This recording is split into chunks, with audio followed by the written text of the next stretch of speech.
Okay, I'm calling the June 2nd, 2026 regular meeting of the Board of Education to order per Government Code Section 54950 at Sequitur and Education Code Section 35140 at Sequitur at the District Education Center, 1301 East Orangethorpe Avenue, Placentia at 5:31.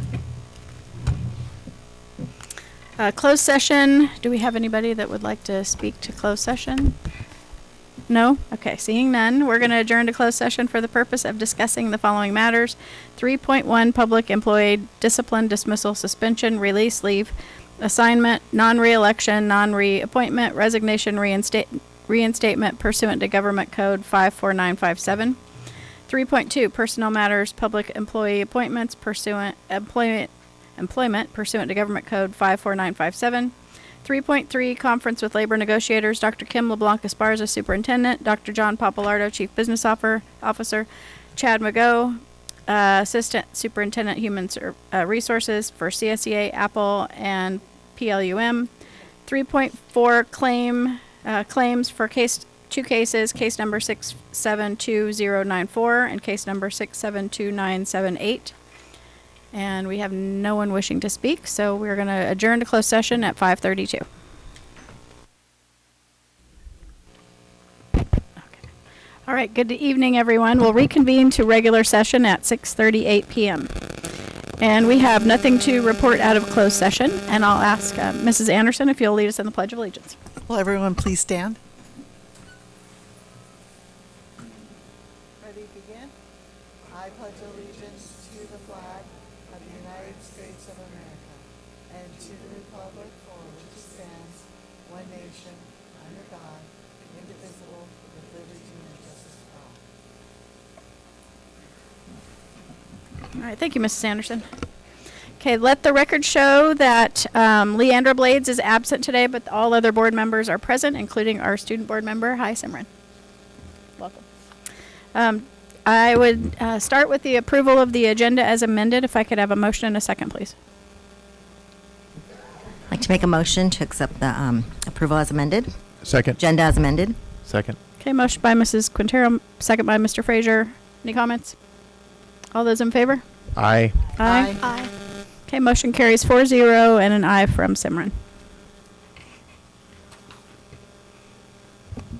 Okay, this is our public comment announcement. We have public comment cards available in the foyer. Cards must be completed and turned in prior to the designated time for public comment. We will provide a maximum of 3 minutes per person, and if translation is needed, another 3 minutes. We have a civility policy. Education Code 220 prohibits discrimination on the basis of disability, gender identity, gender expression, nationality, race or ethnicity, religion, sexual orientation, or any other characteristic that is contained in the definition of hate crime set forth in Section 422.55 of the Penal Code, including immigration status. Additionally, if there are any disruptions or interference of the board's ability to conduct its meeting, the disruptive parties will be given one warning. If the disruption continues, you will be informed that the board president has found you in disruption of violation of Penal Code Section 403, Education Code Section 32210, and the board president will order you removed from the meeting under Government Code Sections 54957.9 and 54957.95. If removing one or more several disruptive parties does not restore order, the board president will exercise their authority to clear the room in accordance with Government Code Sections 54957.9. All right. And that now brings us to our recognitions for the evening. And Dr. Kim, I'll turn it over to you.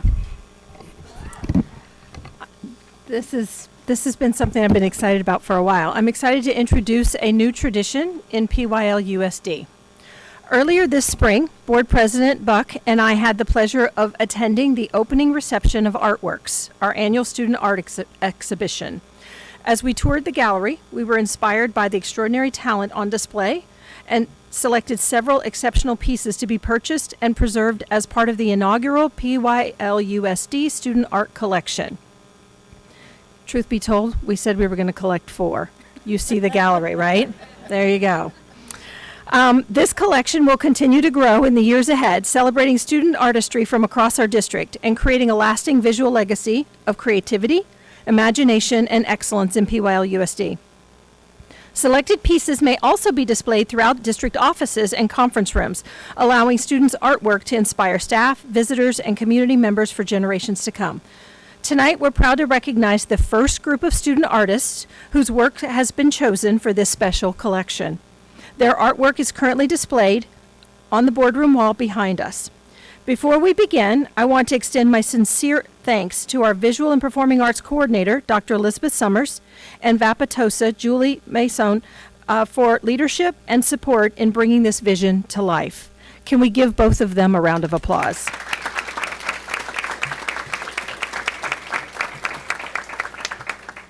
So at this time, I'm going to call the names of our artists and ask them to please come forward. If you would come around and stand next to your piece behind us when I call your name.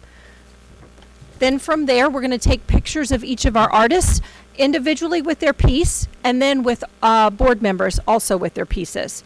Let's start with Alexis Ishihara, a 6th grade student at Tynes Elementary School, for her watercolor painting, Spring Morning.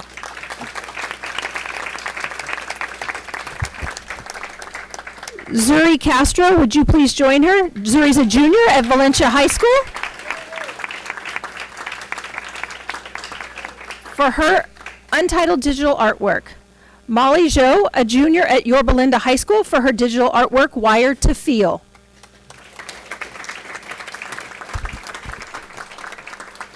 Sophie Shu, a senior at Yorba Linda High School, for her digital artwork, Baptism.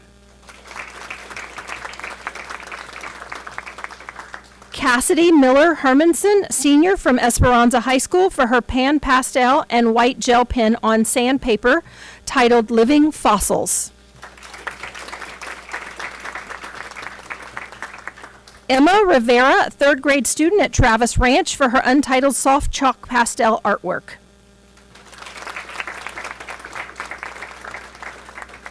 Rihanna Jose, a senior at Esperanza High School, for her graphite and white charcoal drawing, Mother of Disability Rights.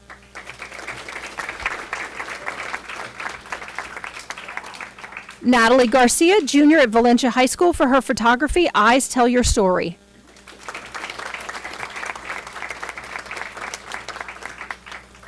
Braden Gagne Lavelle, a senior at El Dorado High School, for his digital artwork, A Bookworm's Calling.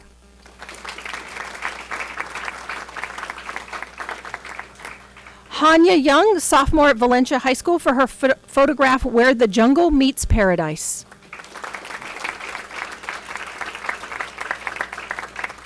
Rosalind Lines, a 5th grade student at Van Buren Elementary School, for her watercolor painting, In My Small Garden.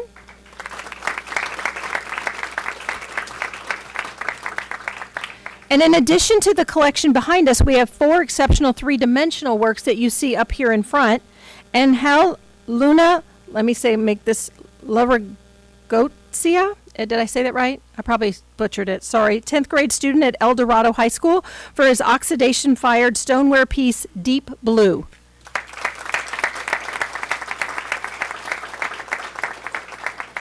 Aurora Thompson, senior at El Dorado High School, for her oxidation-fired stoneware piece, Lily of the Valley, Ladybugs.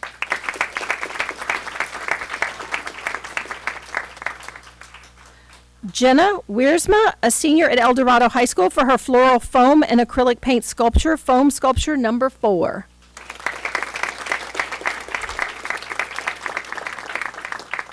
And Cece Wang, a senior at Yorba Linda High School, for her cardboard structure, Weaver Girl.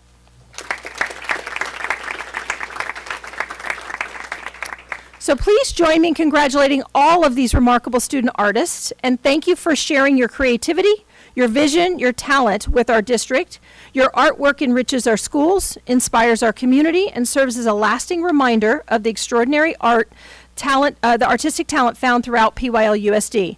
At this time, we're going to have each of our artists take a picture with Laura Lee Mesa, our communications specialist, and following each individual photo, we're going to ask board members to intersperse throughout our students so that we can take one big group photo with all of our artists and their pieces. Congratulations once again to our inaugural PYL-USD Student Art Collection artists. Please give them a round of applause.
Laura Lee's got a pin for each one of you, from us to you.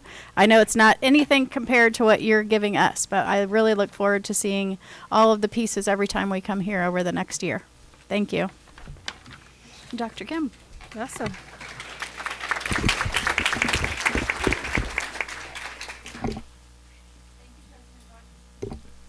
I'm now actually going to turn over the recognitions to Dr. Will Gray, who is going to recognize our Morse Elementary School team and their AVID National Demonstration recognition. Dr. Gray? Thank you, Dr. Kim. Tonight, it is my privilege to recognize an extraordinary achievement by Morse Elementary School and its dedicated staff. On May 20th, Morse Elementary was formally recognized by Advancement via Individual Determination, commonly known as AVID, as the second elementary AVID National Demonstration School in Orange County.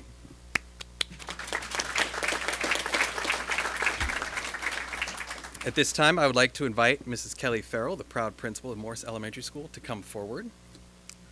While she has joined me already, I would also like to recognize our AVID teacher on special assignment, Mr. Paul Laporte, who's with us this evening and helped to shepherd him through the process.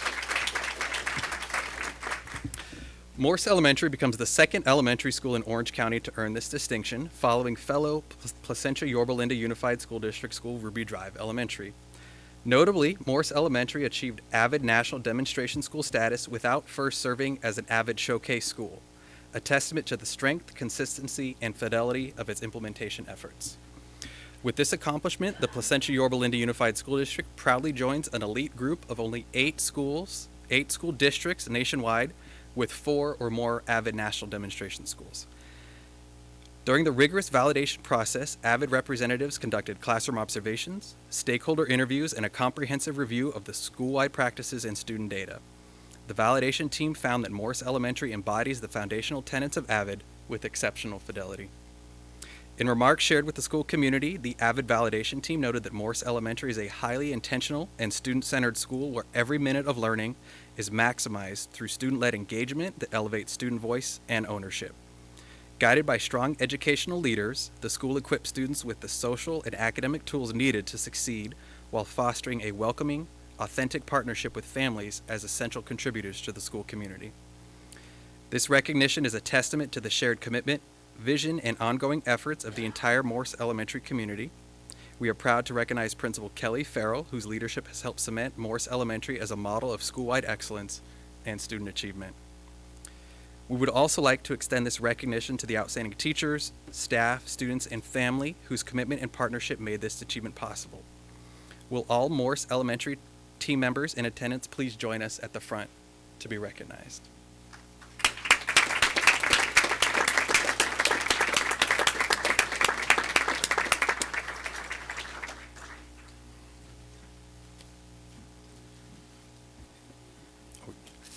And you guys brought your banner. I know the Ruby Drive team will mention that. So at this time, our Public Information Officer, Lorelli Mays, will take a photo to commemorate this outstanding achievement.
But wait, there's more.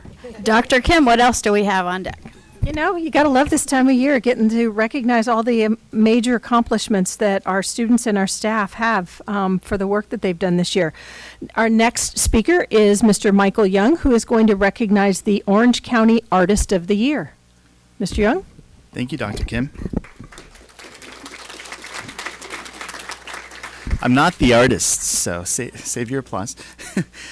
Tonight is my pleasure to recognize an extraordinary student artist whose creativity, talent, and dedication has earned him one of Orange County's highest honors in the arts.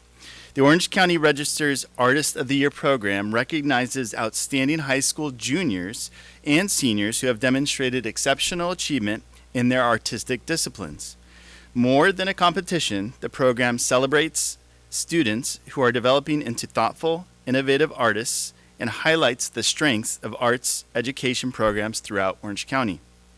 At this time, I would like to invite Esperanza High School senior Lucius Acker and his art teacher Lynn Magnan to please come forward and join me at the lectern.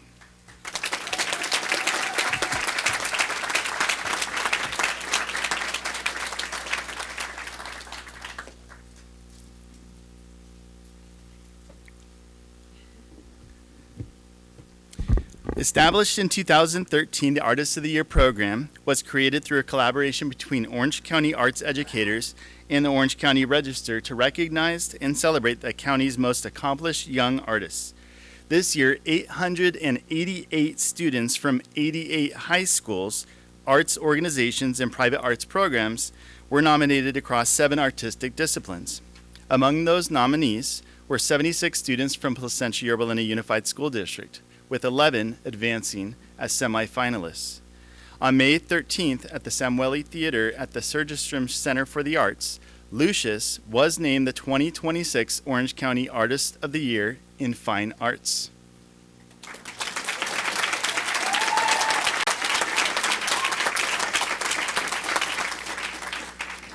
Lucius's art teacher, Lynn Magnan, describes him as an exceptional young artist whose depth of thought and fearless experimentation distinguish him from him as a truly unique creative voice, she shared.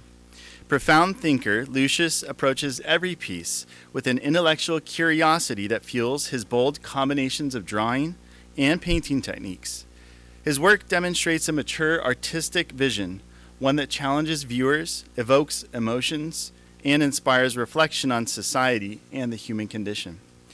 We are also pleased to recognize Esperanza High School Assistant Principal, Dr. Stephanie Nguyen, who joins us this evening in support of this remarkable achievement. You can wave. Lucius's passion for creating meaningful spaces where people can create and flourish will continue beyond high school. He plans to attend the Academy of Art University in San Francisco, where he will further develop his artistic talents and vision. Lucius, your creativity, dedication, and artistic excellence have brought great pride to Esperanza High School and the entire PYL USD community. On behalf of the Board of Education and the district, congratulations on this outstanding achievement, and please accept this certificate of achievement in recognition of your success. And at this time, I would like to invite Lucius to greet the board members and join us for a commemorative photo.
Last but not least, Dr. Kim, one more time. How about one more? I'm going to ask Dr. Liz Leone to join us at the podium, and she is going to help us recognize the National PTA Reflection Award winner. Thank you, Dr. Kim. Tonight, we're proud to recognize the outstanding artistic achievements of our students who participate in the PTA Reflections program, an esteemed arts recognition program that encourages students from pre-K through 12th grade to explore their creativity and express themselves through original works of art. Each year, students create pieces inspired by a student-selected theme. This year's theme, I Belong, inspired powerful and deeply personal works across 6 artistic categories: dance, choreography, film production, literature, music composition, photography, and visual arts. Here in the Placentia-Yorba Unified Council of PTAs, 25 PTA and PTSA schools participated in the program, generating an impressive 409 entries at the school level. Of those, 224 advanced to the council level, 25 moved to the 4th District PTA competition, and 6 advanced to the California State PTA Reflections program. We are especially proud to share that one of our student artists advanced to the national PTA level and received the highest recognition in the nation. This evening, we are honored to recognize the 6 student artists whose exceptional work earned recognition at the California State PTA level and beyond. At this time, I would like to invite our 6 artists to please come forward and join me at the lectern. Advancing to the California State PTA Reflections program is an extraordinary accomplishment. Student artwork progresses through multiple levels of judging, beginning at the school level and advancing through council, 4th district, and state competitions. The most outstanding entries at the state level are then selected to represent California in the National PTA Reflections competition.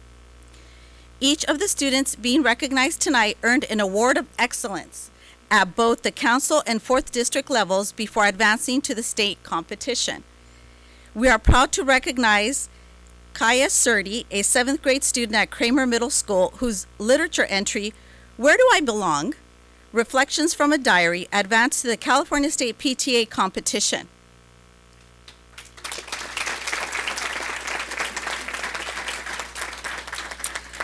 Jocelyn Wolsu Sojen, an 11th grade student at El Dorado High School, whose literature entry, Spatzel, also advanced to the California PTA competition.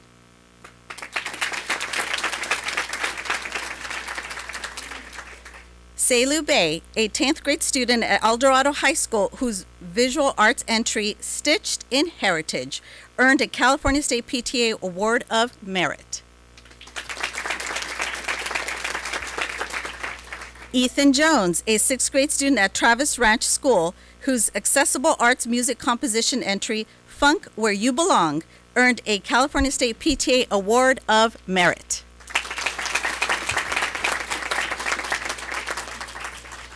Max Lent, a 5th grade student at Van Buren Elementary School, whose accessible arts photography entry, Genetic Circus, received a California State PTA Honorable Mention.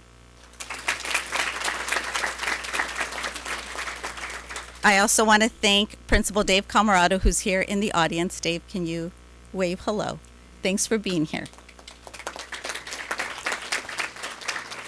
And finally, Fernando Nunez, a senior at El Dorado High School, whose film production entry, My Life in Puzzle Pieces, earned the California State PTA Outstanding Interpretation Award, the highest honor awarded in California. Fernando's work then advanced to the National PTA competition, where it received the National PTA Outstanding Interpretation Award, one of only 8 national awards presented across the country for exceptional interpretation of the theme.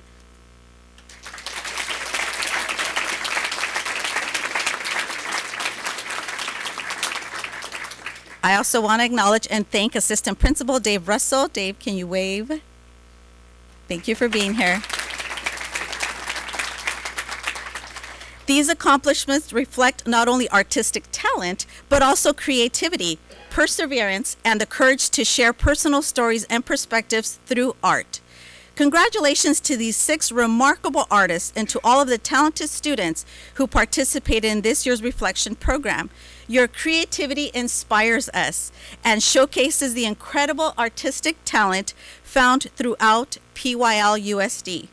Please join me in giving these exceptional students and the dedicated PTA leaders, Reflection Chairs Debbie Grant and Debbie Venderly, incredible art teachers, and families who support them, a well-deserved round of applause.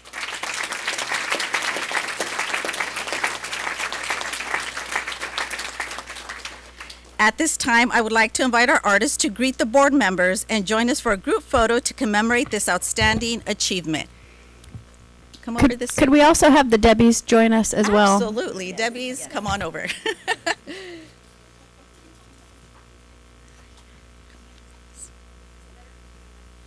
Oh, they'll join you down there.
Well, that concludes all of our recognitions. Can we give everyone a round of applause, please?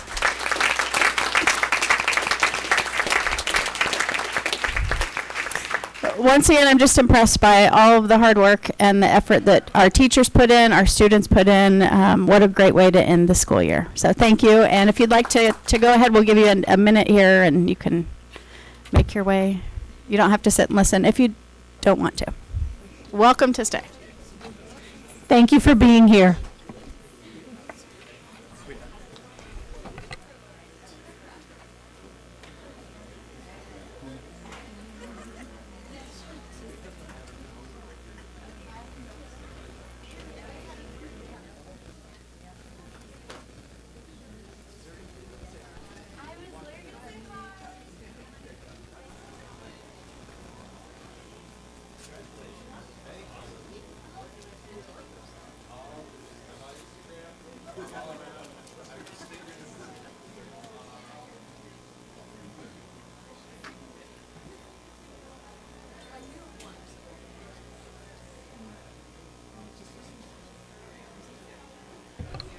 Okay, we're going to go ahead and keep moving on as everybody makes their way out. Right now, we're going to move to our public hearing, and I'll turn it over to Dr. Kim to address this item. So I just want to take a moment to share that contextually we're doing something a little bit different before we get started with our public hearing.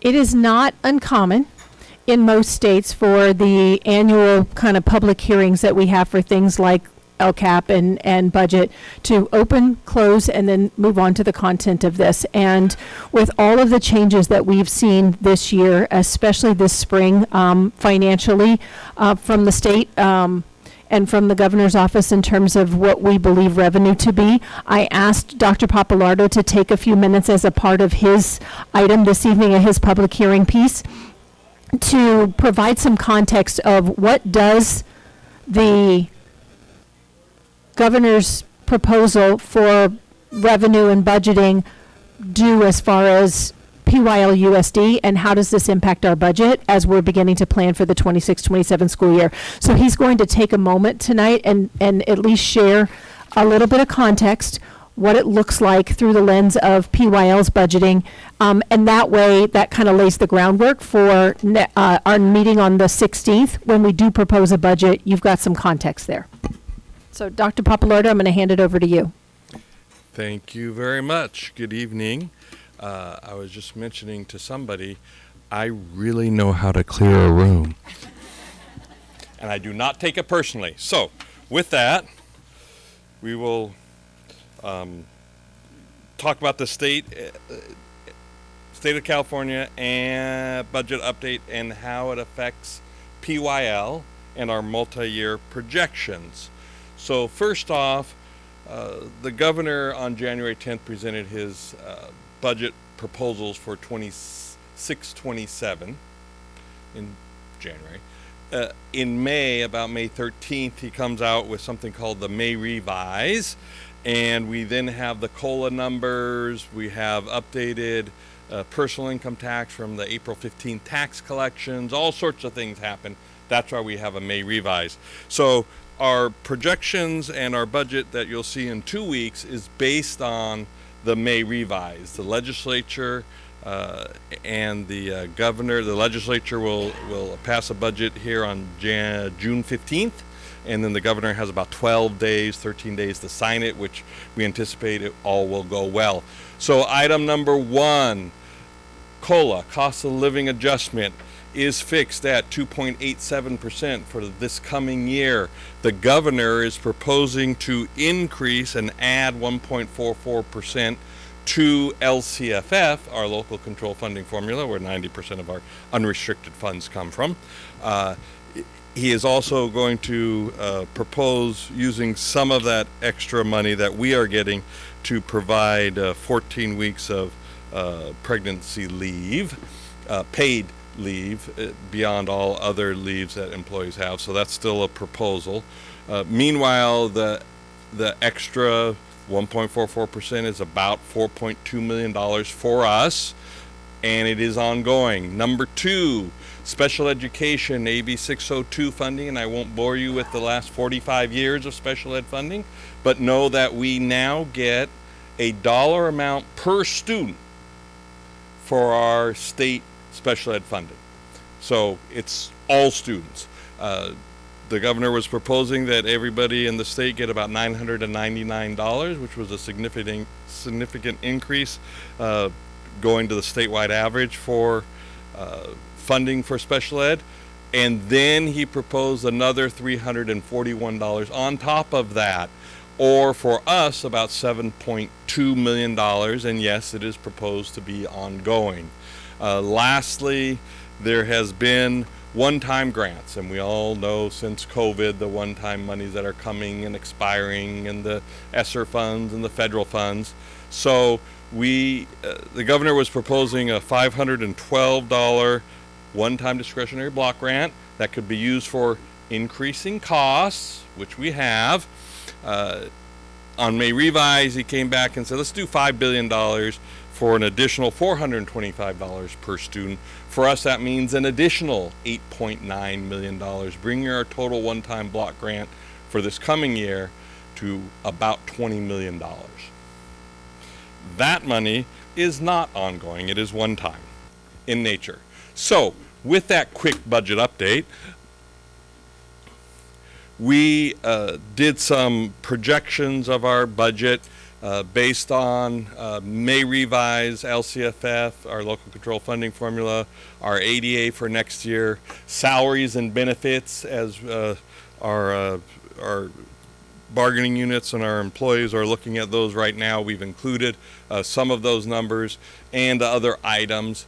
We are recommending, the superintendent and I, are recommending that we utilize these one-time monies that we're receiving strategically over the next 3 years to smooth out the reductions that we were looking at. So we'll see how that affects us and what happens in 29-30. So now we're looking at that. So looking at utilizing one-time funds over the next 3 years to smooth out any reductions we will need to make, and especially considering the state's ongoing uncertainty of their revenues. The biggest increase we've seen, personal income tax, really based on the AI and the Silicon Valley. We've seen a lot of money made and taken out of the stock market through AI in the form of capital gains. So that money comes to the state. The state keeps talking about when is the bubble going to burst, and it hasn't yet. It may not. It may not burst for a few years. It may never, or it may be in 27, 28. We just don't know. But for now and for our purposes, we want to make sure that we know we have less students, we're going to have less money, and we're going to need to smooth out the reductions. We're recommending smoothing out those reductions over the next 3 years. So with that, our 25, 26 estimated actuals with raises included on this first 2 columns shows we're beginning the year unrestricted dollars, about $66.5 million, revenues almost 300 million, expenses about 306 million. In other words, having a deficit spending of about $7.6 million, and that's after taking into account proposed increases in salary for this year, 25-26, and then having an ending balance of about $58.8 million. Next 2 columns is our budget for next year, 26-27. We're looking at then the ending balance from 1 year becomes the beginning balance the next year, 58.8 million.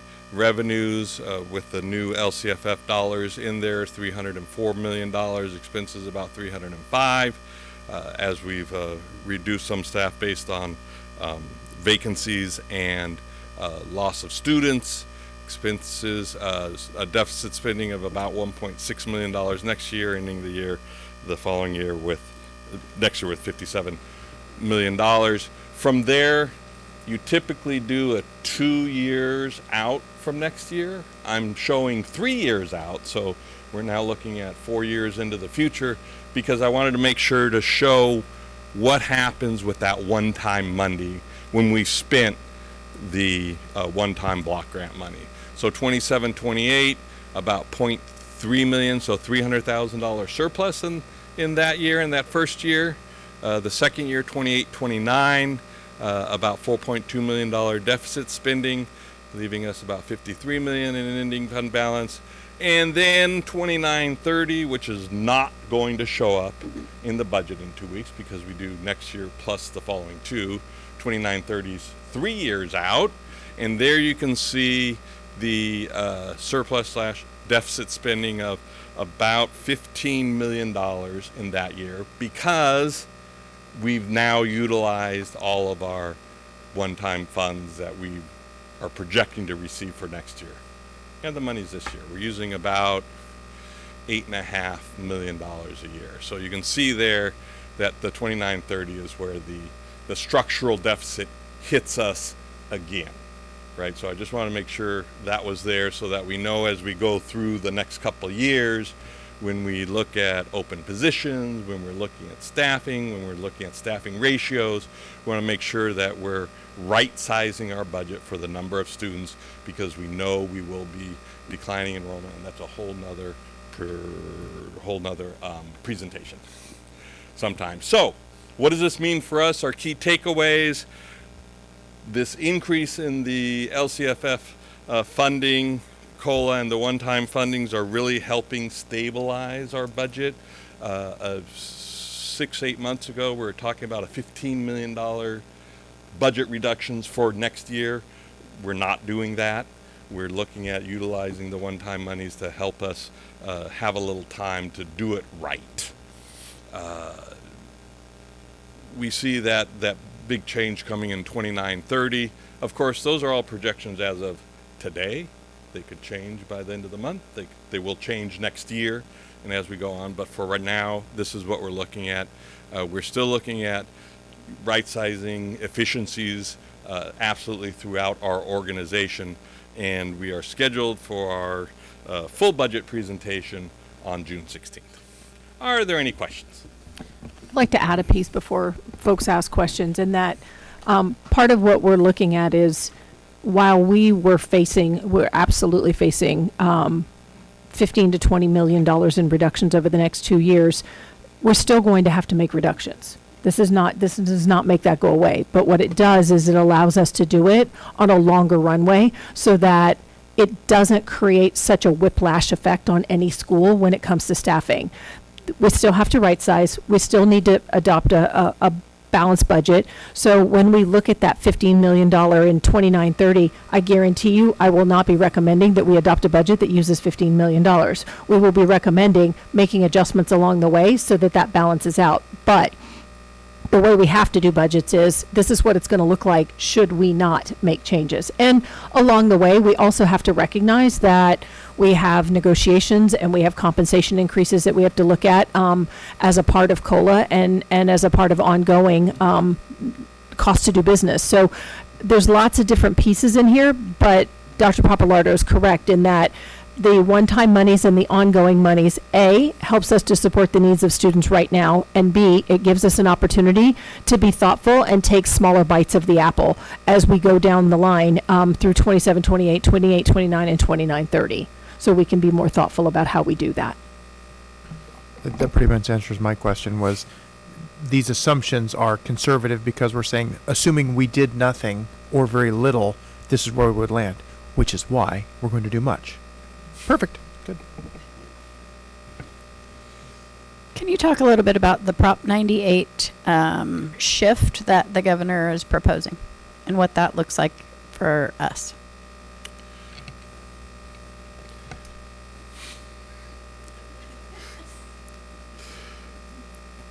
Wait, I have a soapbox here somewhere. Hang on. Okay, so the governor is proposing, he did it last year for about $3.4 billion. He's recommending this year $5.6 billion, holding it back in reserve just in case next year taxes don't come in or they don't owe education as much, so then they don't have to take it back in future years. He already has it. That's his explanation. Our explanation is that he is illegally withholding money based on the 1988 Proposition 98, which states that this school districts will get 40.33% of the state budget, changed over the years, and that those monies, that $5.6 billion that he's holding, is our money and needs to be budgeted next year for us, not withheld from us. But that's just an argument that wonky Sacramento politicians have. I'll get off my soapbox.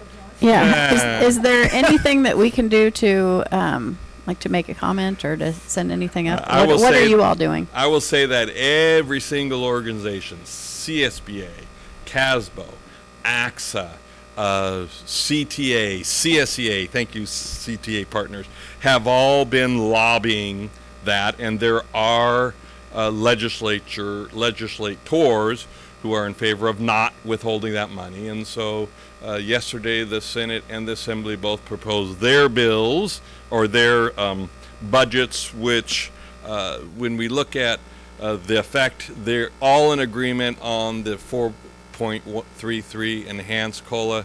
They're all in favor of 1340 for funding for special ed per student for special education expenses. Where they start changing is in the one-time discretionary block.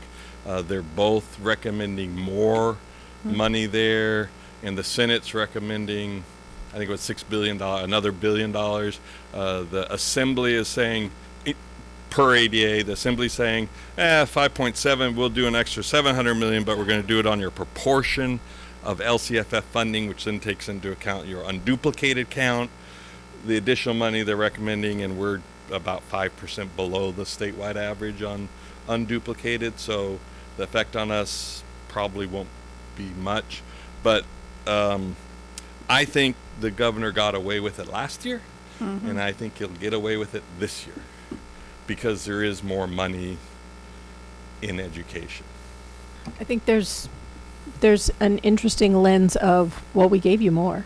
And so Well, what do you I want? think, Yeah, and just with the honestly, I wish I could tell you I hadn't experienced this before, but in my previous state, we spent the better part of almost 2 decades of legislators choosing to hold back funds to make other things in the budget work. And it's an unfortunate aspect to this, but Dr. Papalardo is correct in that the advocacy is coming from pretty much every organization statewide to say this is something constitutionally that should be guaranteed. And he may be right in that it still may happen, but that doesn't mean that the voices can't be concerted and can't continue to advocate, because K-12 public education is not getting any less expensive to provide. And we're not at the top of the spending in the comparatively. Can you give me any indication, or us any indication, what the pregnancy leave? What is that looking like? Is it look like it will continue to go through, or is there any pushback on it? I have not heard any pushback. I could ask. No.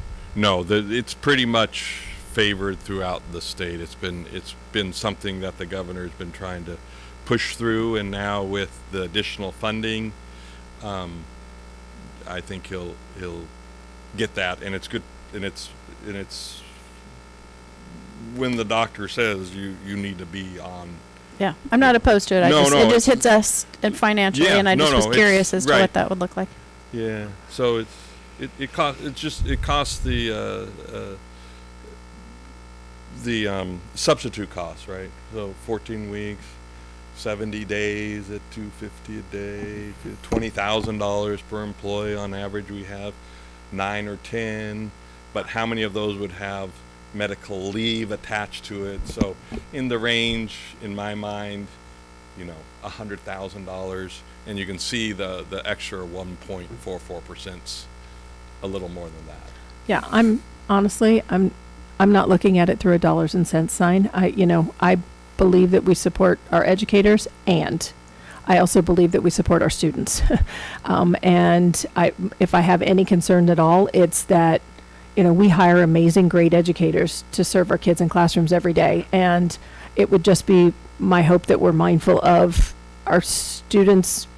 Yes, we can educate them with substitute teachers, but there is no substitute for great educators in every classroom. So I have a little bit of a worry in that space. And at the same time, on the other side of it, as a parent and somebody who's responsible for an education workforce that does have a lot of parents in it, I understand the advocacy too. So there's a little bit of both there. Yeah.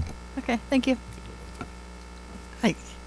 My question was, does it look like we're going to get the money that they pulled back last year, this year, or are we just going into, the red continually?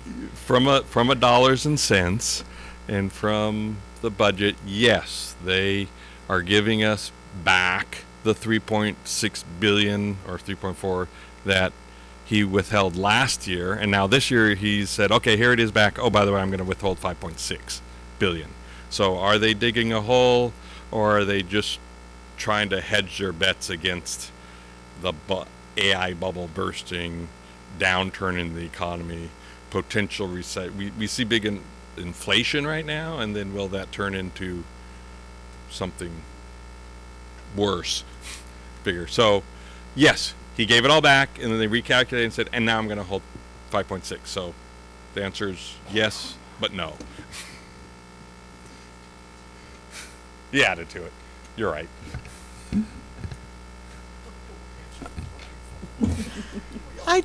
I know, but sometimes it's nice to say it out. Yeah. Thanks. You got it. Magic lamp is up there. We'll see what happens. We'll know more in 2 weeks. When we meet again, the budget's already set for us. We'll know what the legislature approved on June 15th. So when I present, it'll be presenting the numbers we know now because it's already done, going to the printers on Monday and all that stuff. But we'll say it changed if it gets a little bit better or worse. Right now, it looks like it's going to be a little bit better. That's good. So that's good. I always like a little bit better than a little bit worse. All right. Well, thank you so Thank much you for very that much. presentation. And so with that, we will we'll have a public hearing is held relative to the adoption of our 26-27 Local Control and Accountability Plan, LCAP, for the district. I will declare the public hearing open at 7:33. Does anybody have any comments or after our presentation right now for our public hearing? Seeing none, we'll close at 7:34.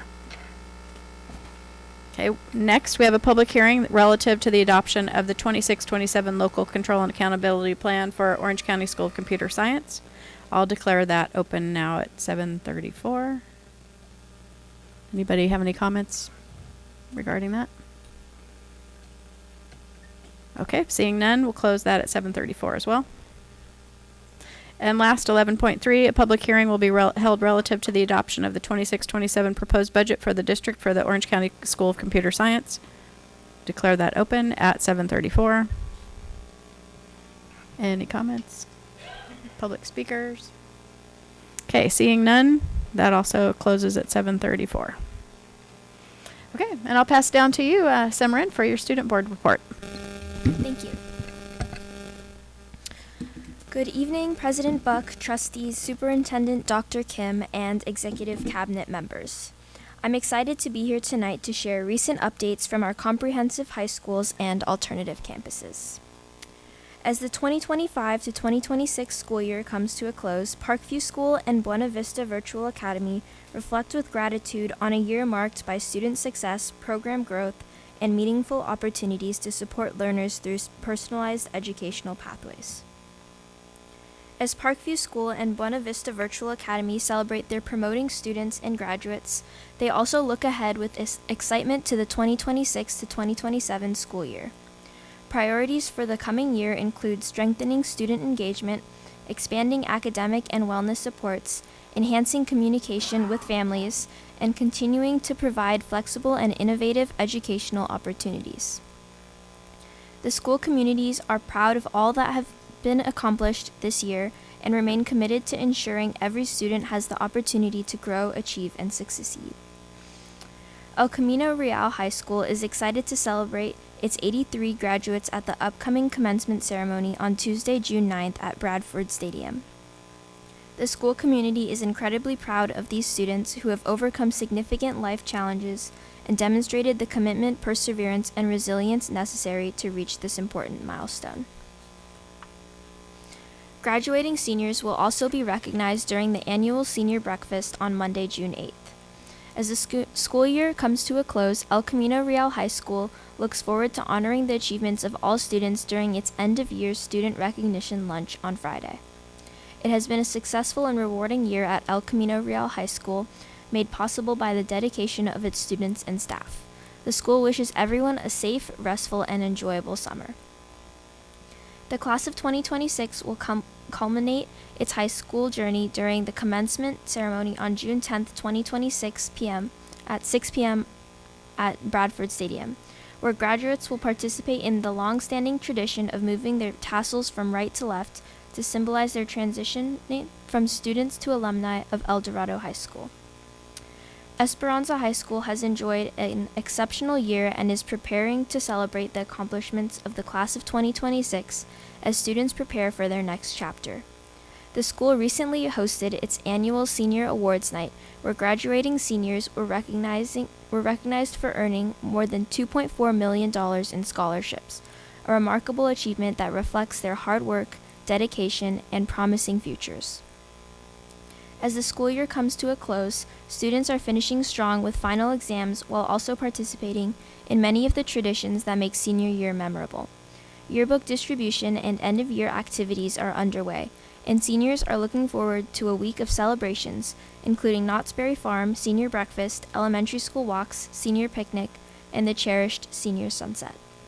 The year has been marked by achievement, growth, and unforgettable experiences. Venture Academy is looking forward to celebrating graduation on June 3rd at 6 p.m. at the Performing Arts Center at El Dorado High School. Staff are incredibly proud of this year's graduates who have demonstrated dedication and growth through their work at community job sites and service to others. Throughout the year, students have contributed their time and talents to organizations including George Key School, the Placentia Public Library, Grocery Outlet, Bristol Farms, Expressions Floral, Golden Elementary School, and many others. The school looks forward to welcoming families and community members to celebrate the accomplishments of its outstanding students.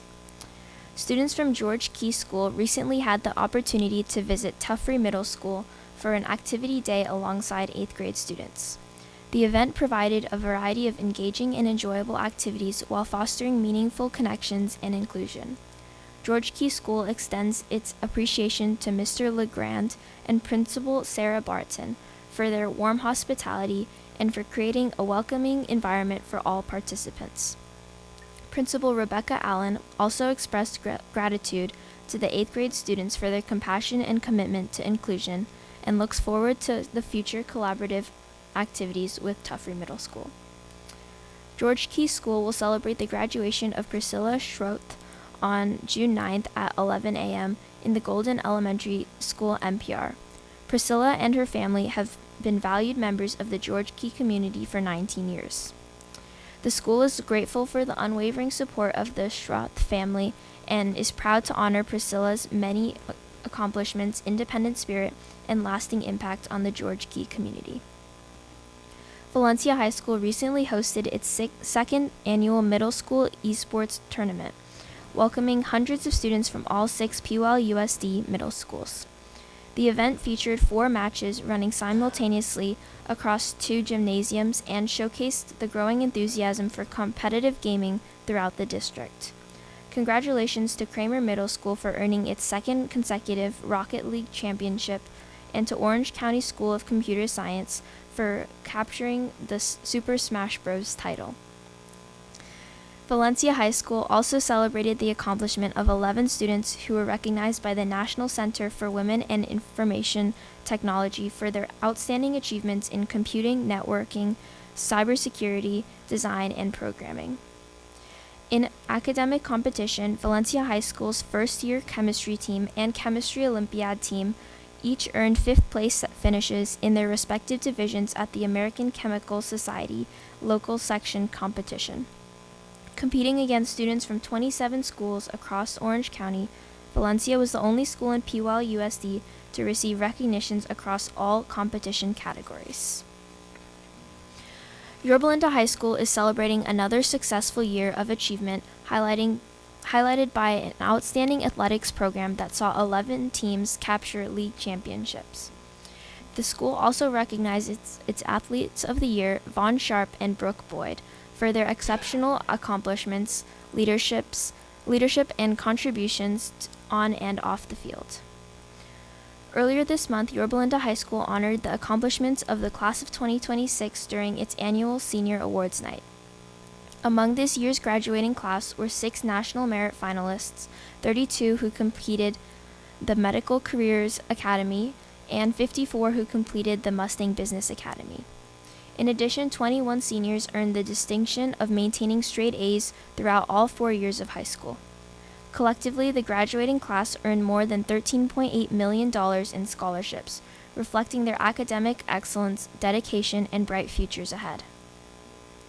Yorba Linda High School now looks forward to celebrating the class of 2026 at the commencement ceremony on June 10th and honoring many accomplishments of its graduates as they embark on their final chapter. That concludes my final report this evening.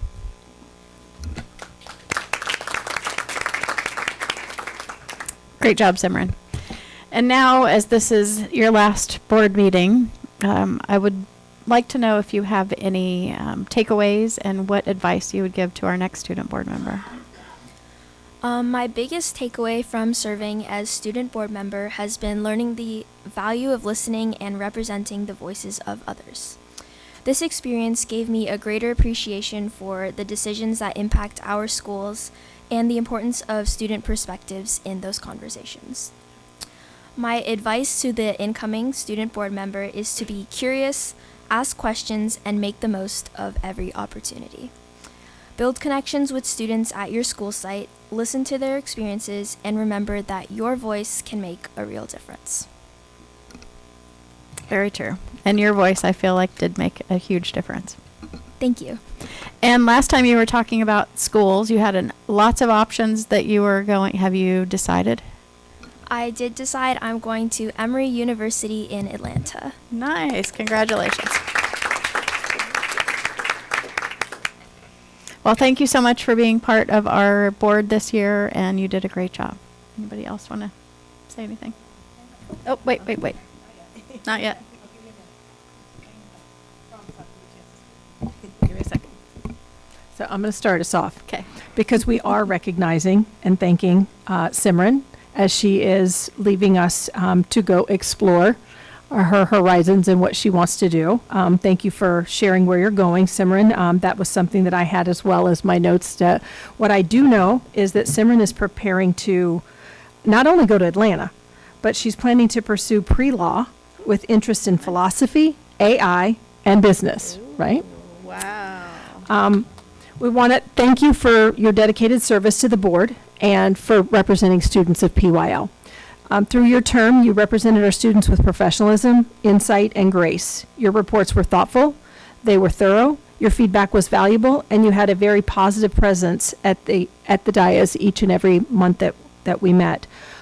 You had a strong impact on our meetings and on our decision making, looking through the lens of impact on students. Someone to show our appreciation this evening, we have a commemorative plaque to present to you. So I want to give that to you and ask the audience members who are here with us to give Simran a round of applause for her work this semester.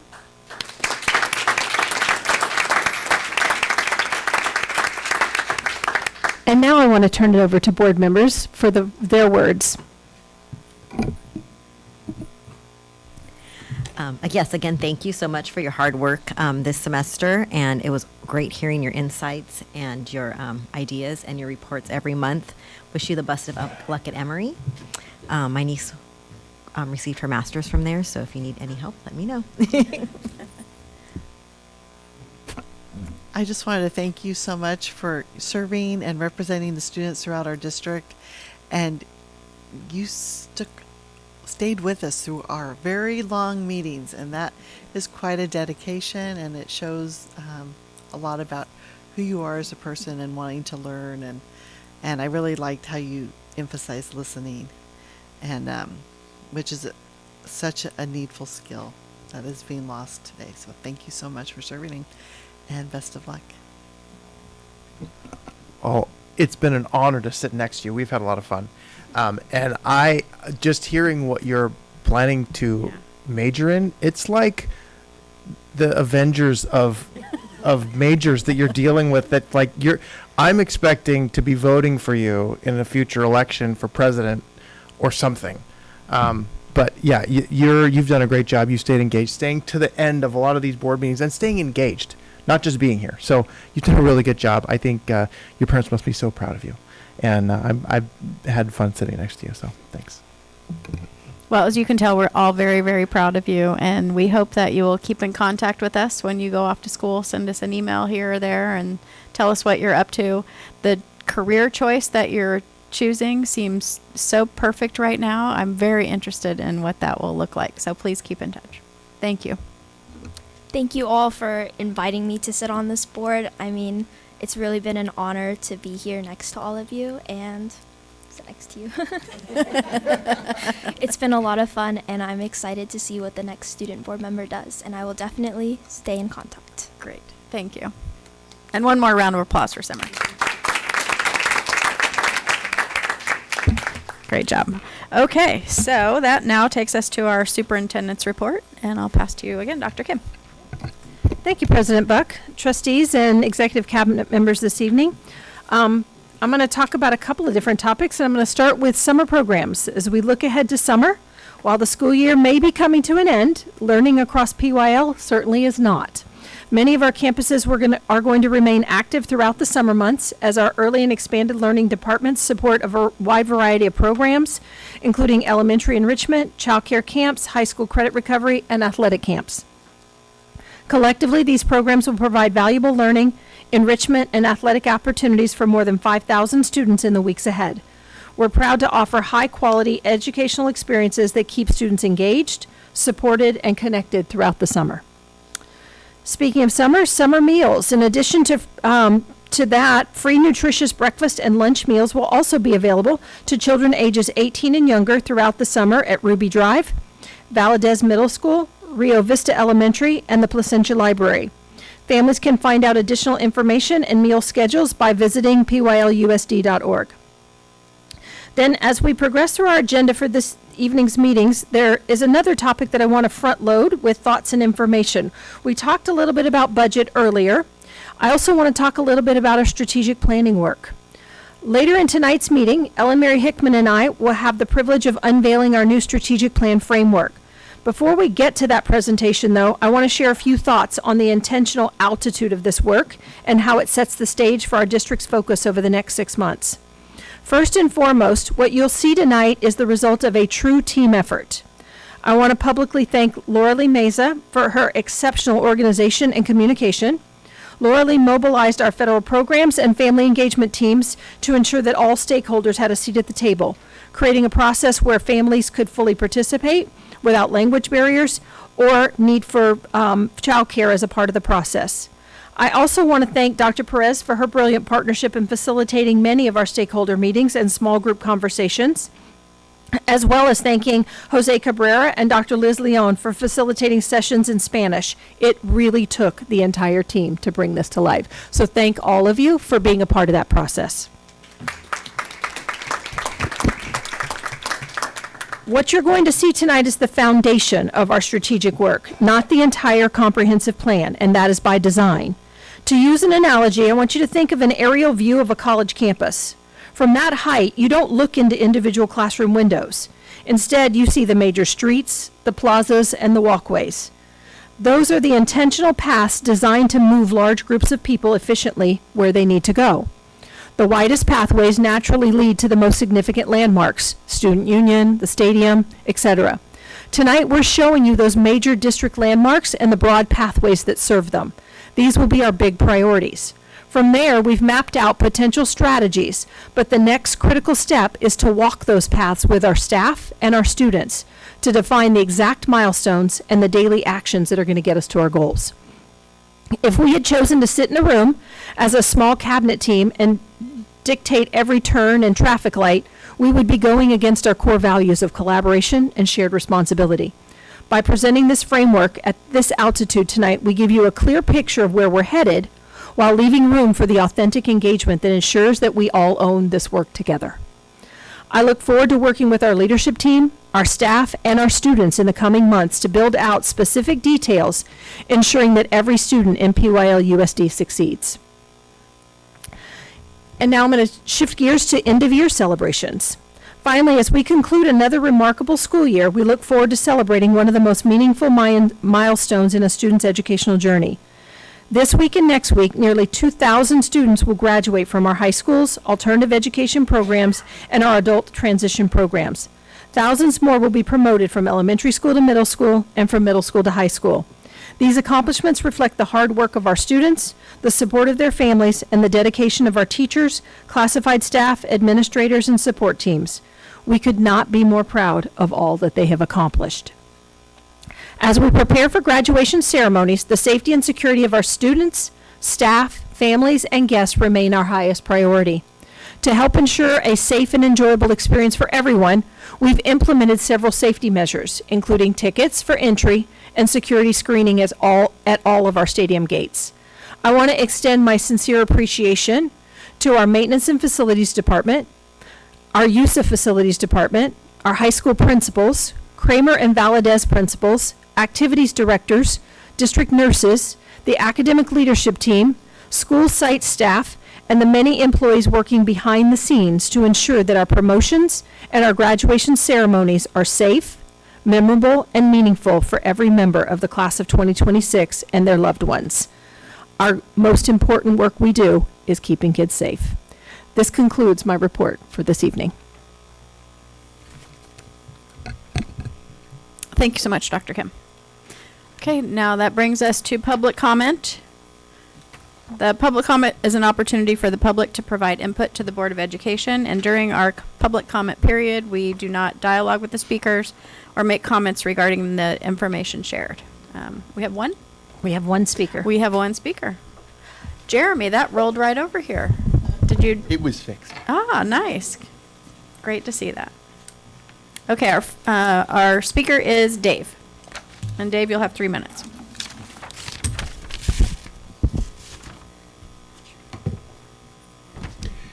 In March, Trustee Blades claimed that she had spoken with a number of high school students who asked her where in the proposed board policy it stated ICE could come onto school campuses. We can set aside for another time whether those conversations actually took place, and instead presume for argument's sake that they did. These alleged exchanges were demonstrative of Trustee Blades' partisan bias and lack of sufficient educational skills to be guiding our children. According to her account, Mrs. Blade responded confidently that the policy before the board did not allow ICE to enter our campuses, period. That response, however, is precisely where a meaningful educational opportunity was lost. Moments like these are not simply casual exchanges, they're formative. When students ask questions about policy, authority, and real-world implications, they're engaging in the kind of inquiry schools are meant to cultivate. A thoughtful educator recognizes that as a chance to guide students through complexity, to explain not only what a policy explicitly states, but also how language can be interpreted, what concerns critics have, and why reasonable people may disagree. Instead of presenting the issue as settled and unambiguous, this could have been an opportunity to model how to examine a claim, weigh competing interpretations, and ask follow-up questions. Mrs. Blades was of course entitled to explain and advocate her position, but framing the matter as entirely clear-cut to students who are still developing their analytical skills risks shutting down the very curiosity that prompted the question. There is a legitimate argument that the proposed policy language, certainly as originally presented, could be read in ways that would allow or at least fail to adequately restrict ICE presence on campus. A more responsible response might have acknowledged that perspective, even while disagreeing with it, and invited students to think through the implications themselves. This is what makes the moment instructive. Education is not simply about providing answers. It's about equipping students with the tools to navigate uncertainty, evaluate differing viewpoints, and arrive at informed conclusions. When an educator reduces a complex issue into a definitive one-sided statement, it can inadvertently signal to students that questioning ends where authority speaks. There are broadly two interpretations of Ms. Blades' response. Either she did not fully engage with or understand the opposing viewpoint, or she consciously chose to present her own position as the only valid one. In either case, the result was the same. Students were not given the chance to wrestle with the issue in a meaningful way, and that was the real loss here. The goal of education should not be to produce agreement. Rather, it should be to foster independent thinkers who can assess arguments on their merits, even when those arguments challenge what they have been told. I have said it before, and I'll say it again. Please do better. Thank you. Okay, now that brings us to our consent calendar. Actions proposed on the consent calendar are consistent with approved practices for the district and are deemed routine in nature. The trustees received agenda information, backup information in advance of scheduled meetings and are prepared to vote with knowledge on the block vote, or the block items. Does anybody have anything they'd like to pull? Nope. Okay, seeing none, I'll make a motion, or I need a motion. I'll make a motion to approve the consent calendar. I'll second. He was in shock, so you had to be the one. Okay, so we have a motion by Mr. Frazier, a second by Mrs. Anderson. All those in favor? Aye. Aye. Aye. Aye. All right, motion carries 4-0 and a +1 from Simran. Okay, that brings us to our another exciting moment of the meeting that I've been waiting for weeks now. So I'm very thrilled to turn it over to Dr. Kim and Dr. Perez. Thank you, President Buck. I'm going to do something a little unorthodox at this point. I'm going to go back to my roots as a teacher, and I'm not going to sit up here with you.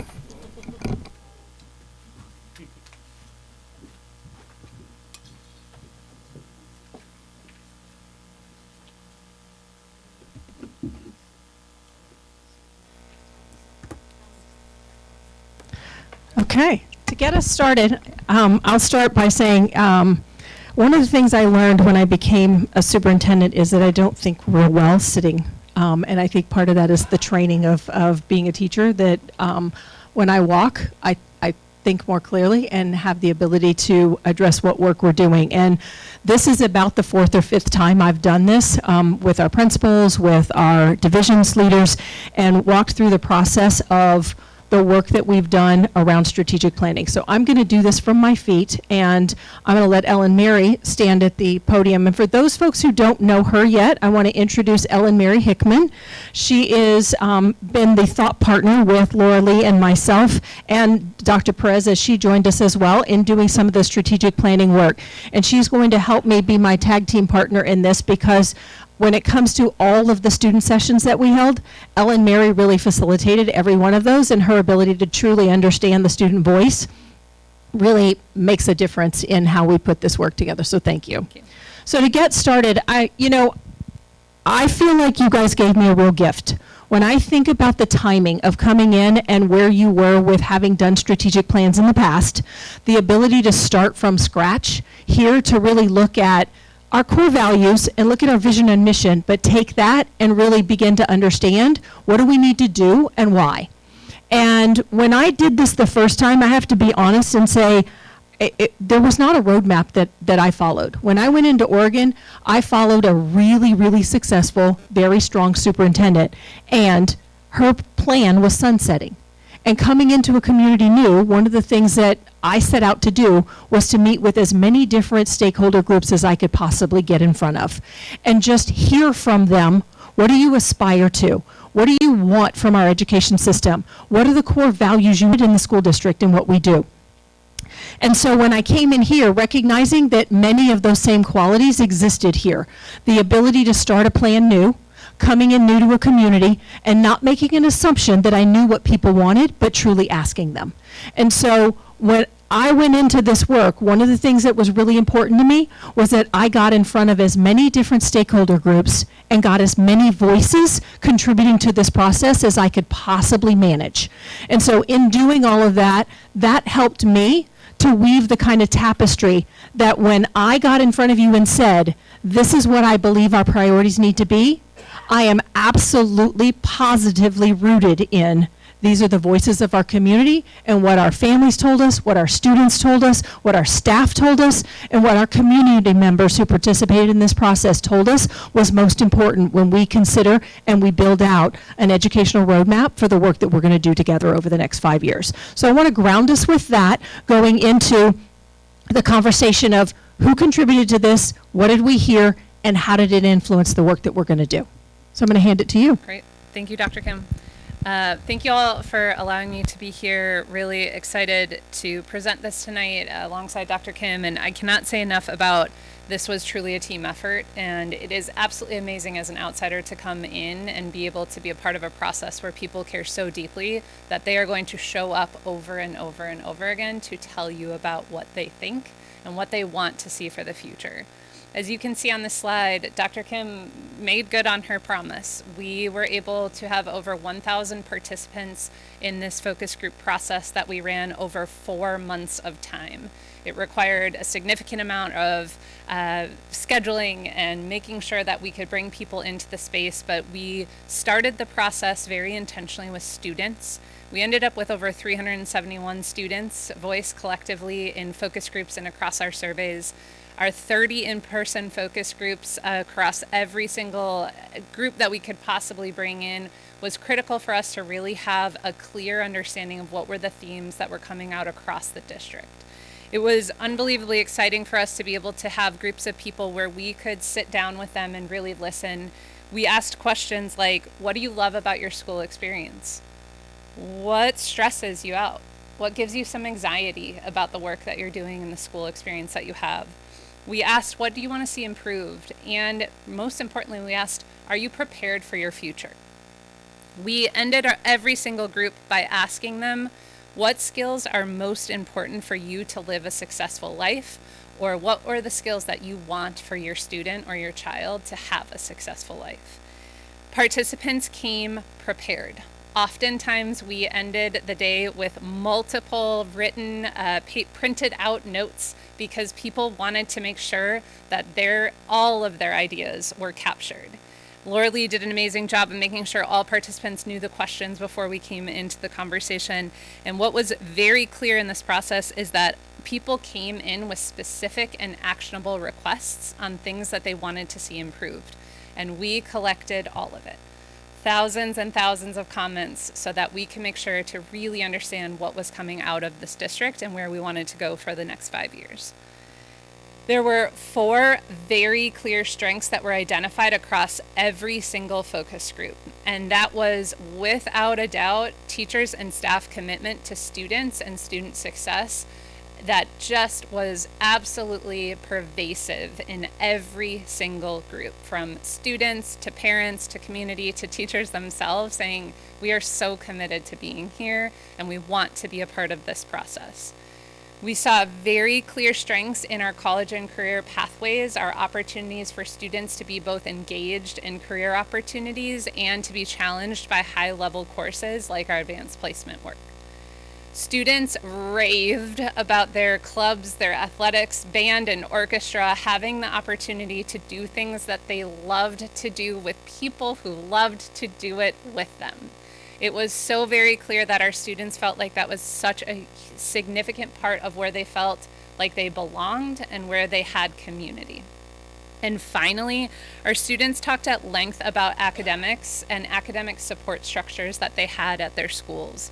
Having counselors, having support from their teachers, having people who really cared about their academic experience was essential.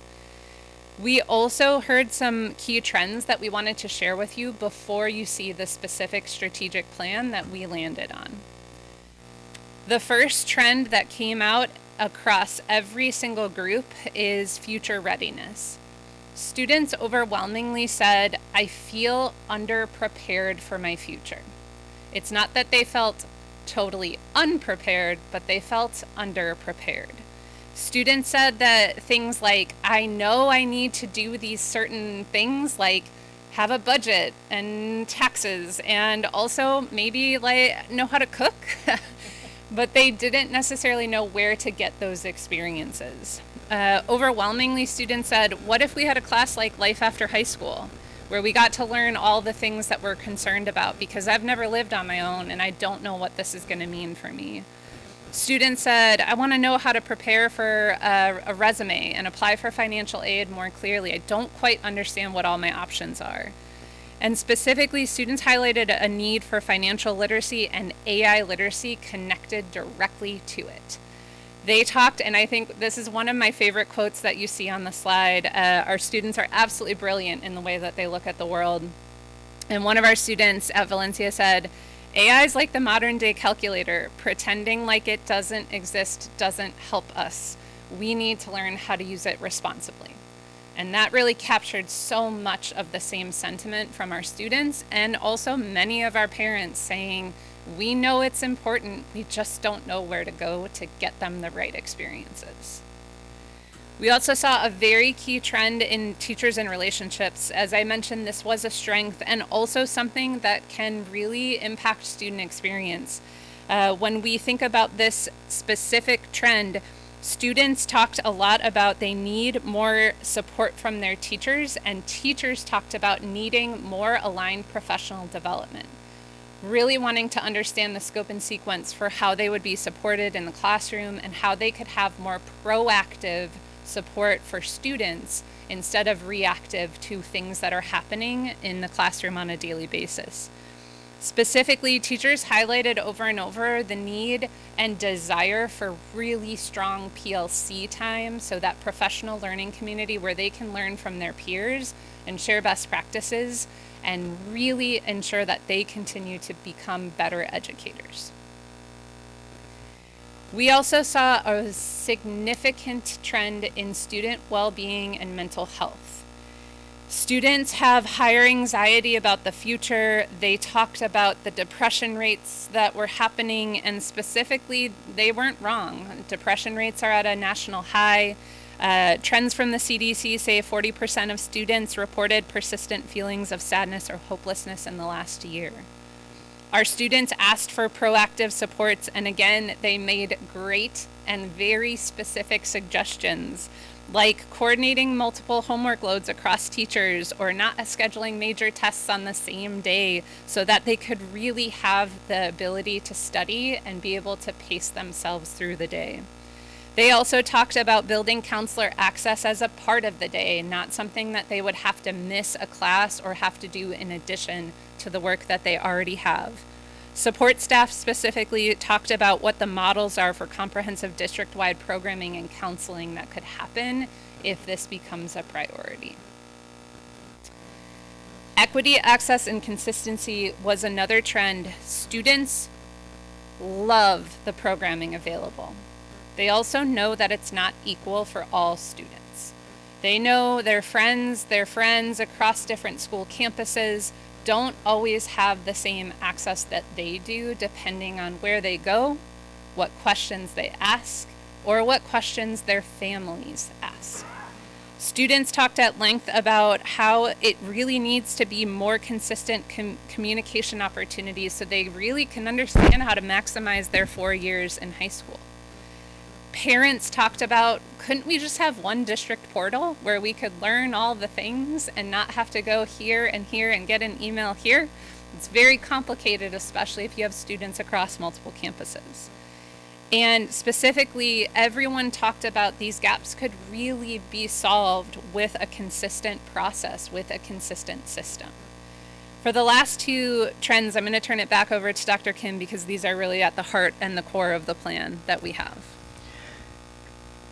When I came in, one of the things that was shared as a part of just feedback that was gathered from stakeholders was around operational clarity and recognizing that, we need direction, but we need clarity in that direction. We need to make sure that all of our systems and all of our teams are talking to one another and are collaborating with one another.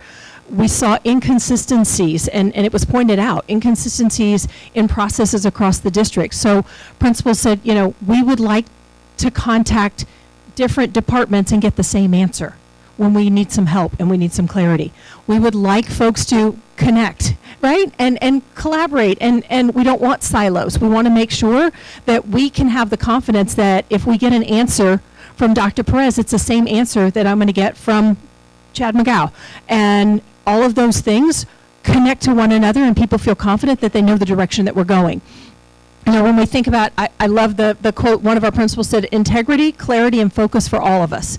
Give us a clear vision that allocates resources to a few items so that we can zero in on what's really important.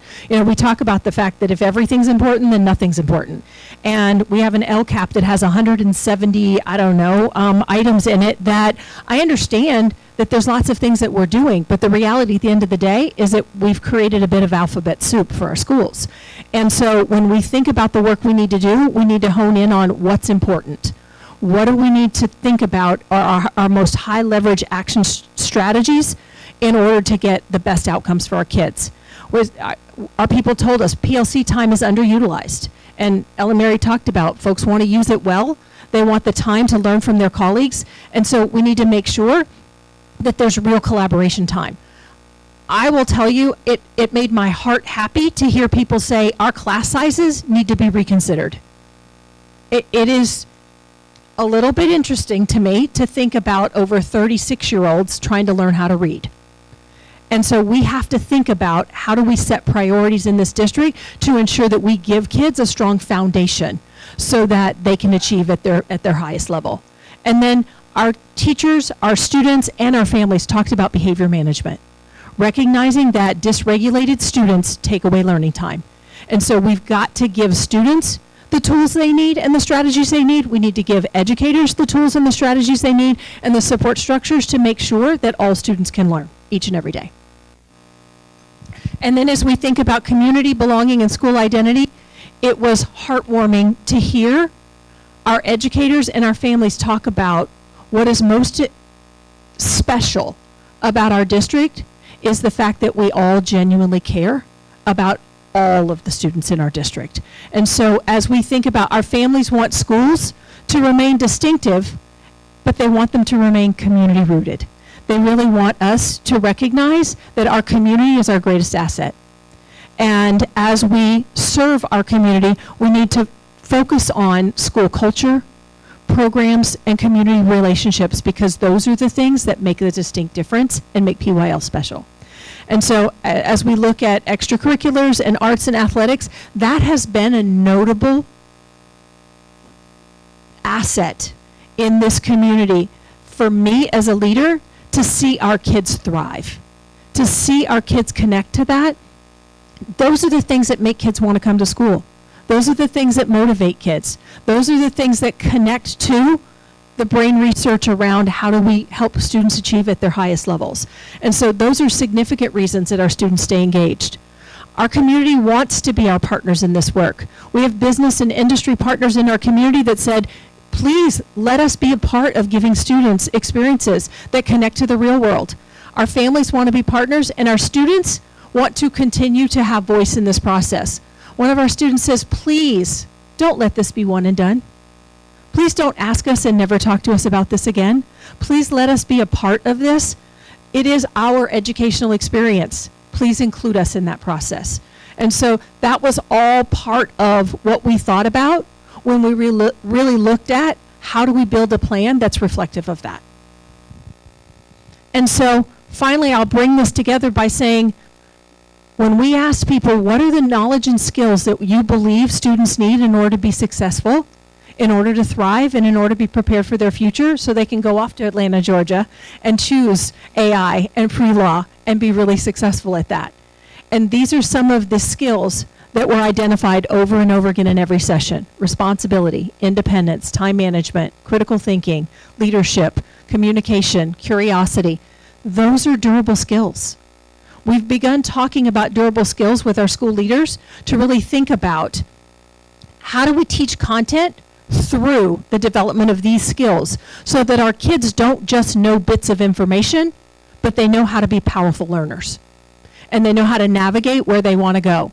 So what our community has given us is the foundation for a PYL resume of a graduate. When you think about it, this is it. It is rooted in what our community told us is most important. And isn't it wonderfully coincidental that it aligns to what the research says our students need when we think about the durable skills framework? And so as I look at this, part of our discussion was, okay, so we've got the trends, we've got all the feedback, we've got the skills and really the foundation of what a PYL graduate's resume would look like. What do we call it? And so as we thought about that, there were a number of different options that got kicked around trying to think through, and none of us could really land on building a compelling argument that this is it. This is the name of the plan. And so we went back to where we started. We went back to our students who participated in the process and said, what do you believe it needs to be? What do you believe the name of this plan needs to be? And we asked every student, all 371 of them, to contribute their thoughts on what would you name it. And we gave them some of the choices we were kicking around, and we even gave them an open option to say, what do you want it to look like? What do you believe it needs to be to capture where we're going? And overwhelmingly, the majority of our students landed on the PYL promise. And in fact, one of our students said to us, if you do this well and you really use our voice, it is your promise to us to give us the education we deserve. And I thought, now that's profound from a student. If you think about how powerful that is. And so we really couldn't come up with a compelling reason to name it anything other than the PYL promise. So that's what we're offering to you tonight, is that this will be our PYL promise to our students, to our staff, and to our families around the educational experience that we want to give kids in PYL USD. So here's what that looks like. When we think about the PYL promise, we took all of the feedback and all of the things we just talked about with you, and we landed on 3 key priorities. One that's rooted in connection, one that's ready for tomorrow, and one that ensures that we're stronger together. And as we look at the feedback we were given, the goal of Rooted in Connection is to develop school environments where every student is seen, supported in their well-being, connected to their peers, their programs, and their community. And when we think about being ready for tomorrow, and we talk about what our students told us around what kind of skills they want to develop, where they want to be competent, what kind of learning experiences they want, we want to make sure every student graduates with a strong academic foundation, with career awareness, with real-world skills, and the personal readiness to thrive wherever they choose to go. And then finally, as we think about stronger together, guys, we can't do this alone. We need our families to be our partners. We need our business and industry partners in our community. And we need to strengthen the organizational conditions so that we recruit and retain the highest quality staff. We invest in our staff. We improve our facilities over time, and we modernize the systems that we need to make sure this comes to life.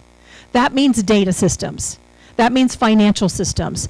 That means K-12 alignment of the work that we do to ensure that all of our students get our very best. So that's what we mean by stronger together. So as we built all of that, that is really the foundation of what we put together based on what everybody said to us. Now, you'll see it says possible strategies, and my reason for that, as I said in my comments earlier, it would be foolish of us to launch right into saying, and here are our strategies. Here's what we're going to do.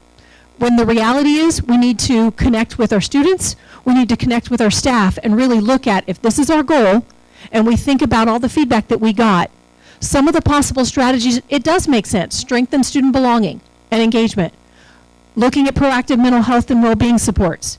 Implementing a structured TK-12 transition program. Looking at strengthening inclusion. Those are logical, but the reality is, what do they need to look like? Which of these are we going to focus on? Because again, we're not going to go back to the 173 action items. We're going to look at how do we choose wisely those highest leverage action steps, and which ones are going to follow us all the way through that get us to our outcomes and our goals that we're looking for.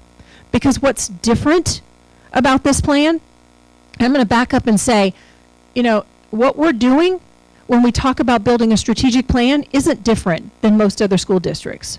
But what school districts tend to do is we write aspirations, and we don't measure them. And we don't know whether we accomplish them because we're asking for world peace. And I don't mean to be sarcastic or you know, I don't mean to make light of it, but the reality is, within this, we are not going to identify a strategy that we can't name action steps with data attached so that we can come back to you on a regular basis and say, this was our goal, these were our action steps, and here's how you know we accomplished them. Because we'll have data systems that help us measure that. Whether it's qualitative or quantitative, we want to make sure that we can be confident that when we say we're going to do something and we're going to dedicate resources toward it, and we're going to ask staff to dedicate time toward it, we can come back and say, we know we accomplished it. So as we continue through that, and we think about ready for tomorrow, what that looks like is defining that resume of a graduate. It looks like building a strong literacy foundation. And we have to have conversations, and we have to engage our staff to talk about what does that look like? How do we do that? What does our staff need to ensure that literacy means our financial literacy? It means digital literacy. It means literacy in terms of learning to read, write, listen, and speak effectively in English and in Spanish for those students who are learning in bilingual settings. We have to think about instructional frameworks across our district. We have to give clarity around what does best practice look like, and how do we provide support to our educators so that they know with clarity, I know what I'm trying to accomplish and I have the supports to do it. When we look at strengthening college, career, and trade readiness, giving students authentic learning experiences that help them build those skills. Improving counseling and multi-year academic planning, embedding life skills, and then using data to drive our instruction. And then finally, as we think about being stronger together, it's really recruit, retain, and invest in our staff to where they can be at their very best. Building clear systems for communication. Modernize our data systems and our infrastructure. Building those really intentional family and community partnerships, and then modernizing safety systems and facilities. I do have concerns and worries about safety and security in our district. And we have to lean into that and build committees of people that really look at that through the facility master planning process and then ongoing throughout the years to make sure it's not just about the physical space. It's about what we do in it and making sure that our staff feels comfortable and confident that we have systems in place to keep all of our kids safe. And then finally, fiscal management. We have a responsibility to our community, to our stakeholders, to our staff to use resources well and to manage every dollar well.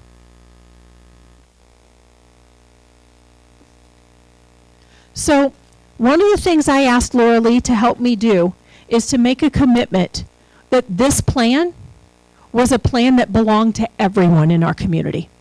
And so as we think through all of the diversity that exists in our community, there are many different languages spoken, but these are three of the most predominant ones: Spanish, English, and Mandarin. And so we tried to translate connection, ready, and stronger in each of those languages so that we can communicate to everyone in our community the importance of us working together to accomplish these goals.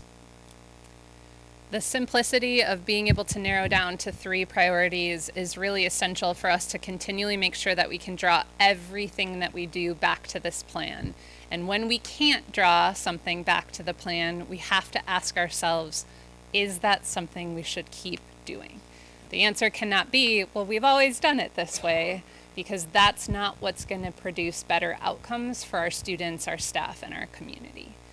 When we look at this process, as Dr. Kim said, we think it's extremely important to both take all of the really wonderful suggestions from our community and our students, the specific strategies that they talked about. I have a 20-page document that lists out all of the specific things that people want to see different. What we want to do is be able to look at that collectively as a district leadership team in the month of June and say, okay, let's get real about the current state. We might be trying to do something with all good intentions, but the reality of what's happening for the people who are experiencing it is not something that we see as yet successful. So we have to be able to look at that, and each department really needs to map their current work to those priorities to say, is this something that we're doing? Can we measure it? Are we measuring it? Can we measure it? And is this something that we actually need to look at stopping because it is not leading us to the better outcomes that we want to see?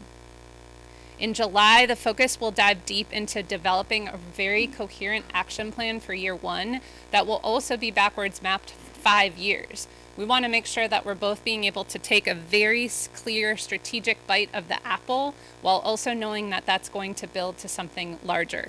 We cannot have 171 action items and do them all mediocrely, or be able to actually think about how can we do less better and see results immediately in this process. We also need to make sure that we have that cross-department conversation, that teams are clear of who makes the decision and where is this being communicated and how are we working together. That progress monitoring system has to be built by the people who are doing it. If people who are doing the work are not a part of that process, then it doesn't matter what goals you set out, it will not be meaningful and it will not drive their work in any different way. So throughout July is really this deep dive into planning and design and building this progress monitoring system so that everything that we are talking about has a metric that we can both look at qualitatively, quantitatively, and ultimately see improvement in progress. In August, the focus will be how do we ensure that we are ready to lead?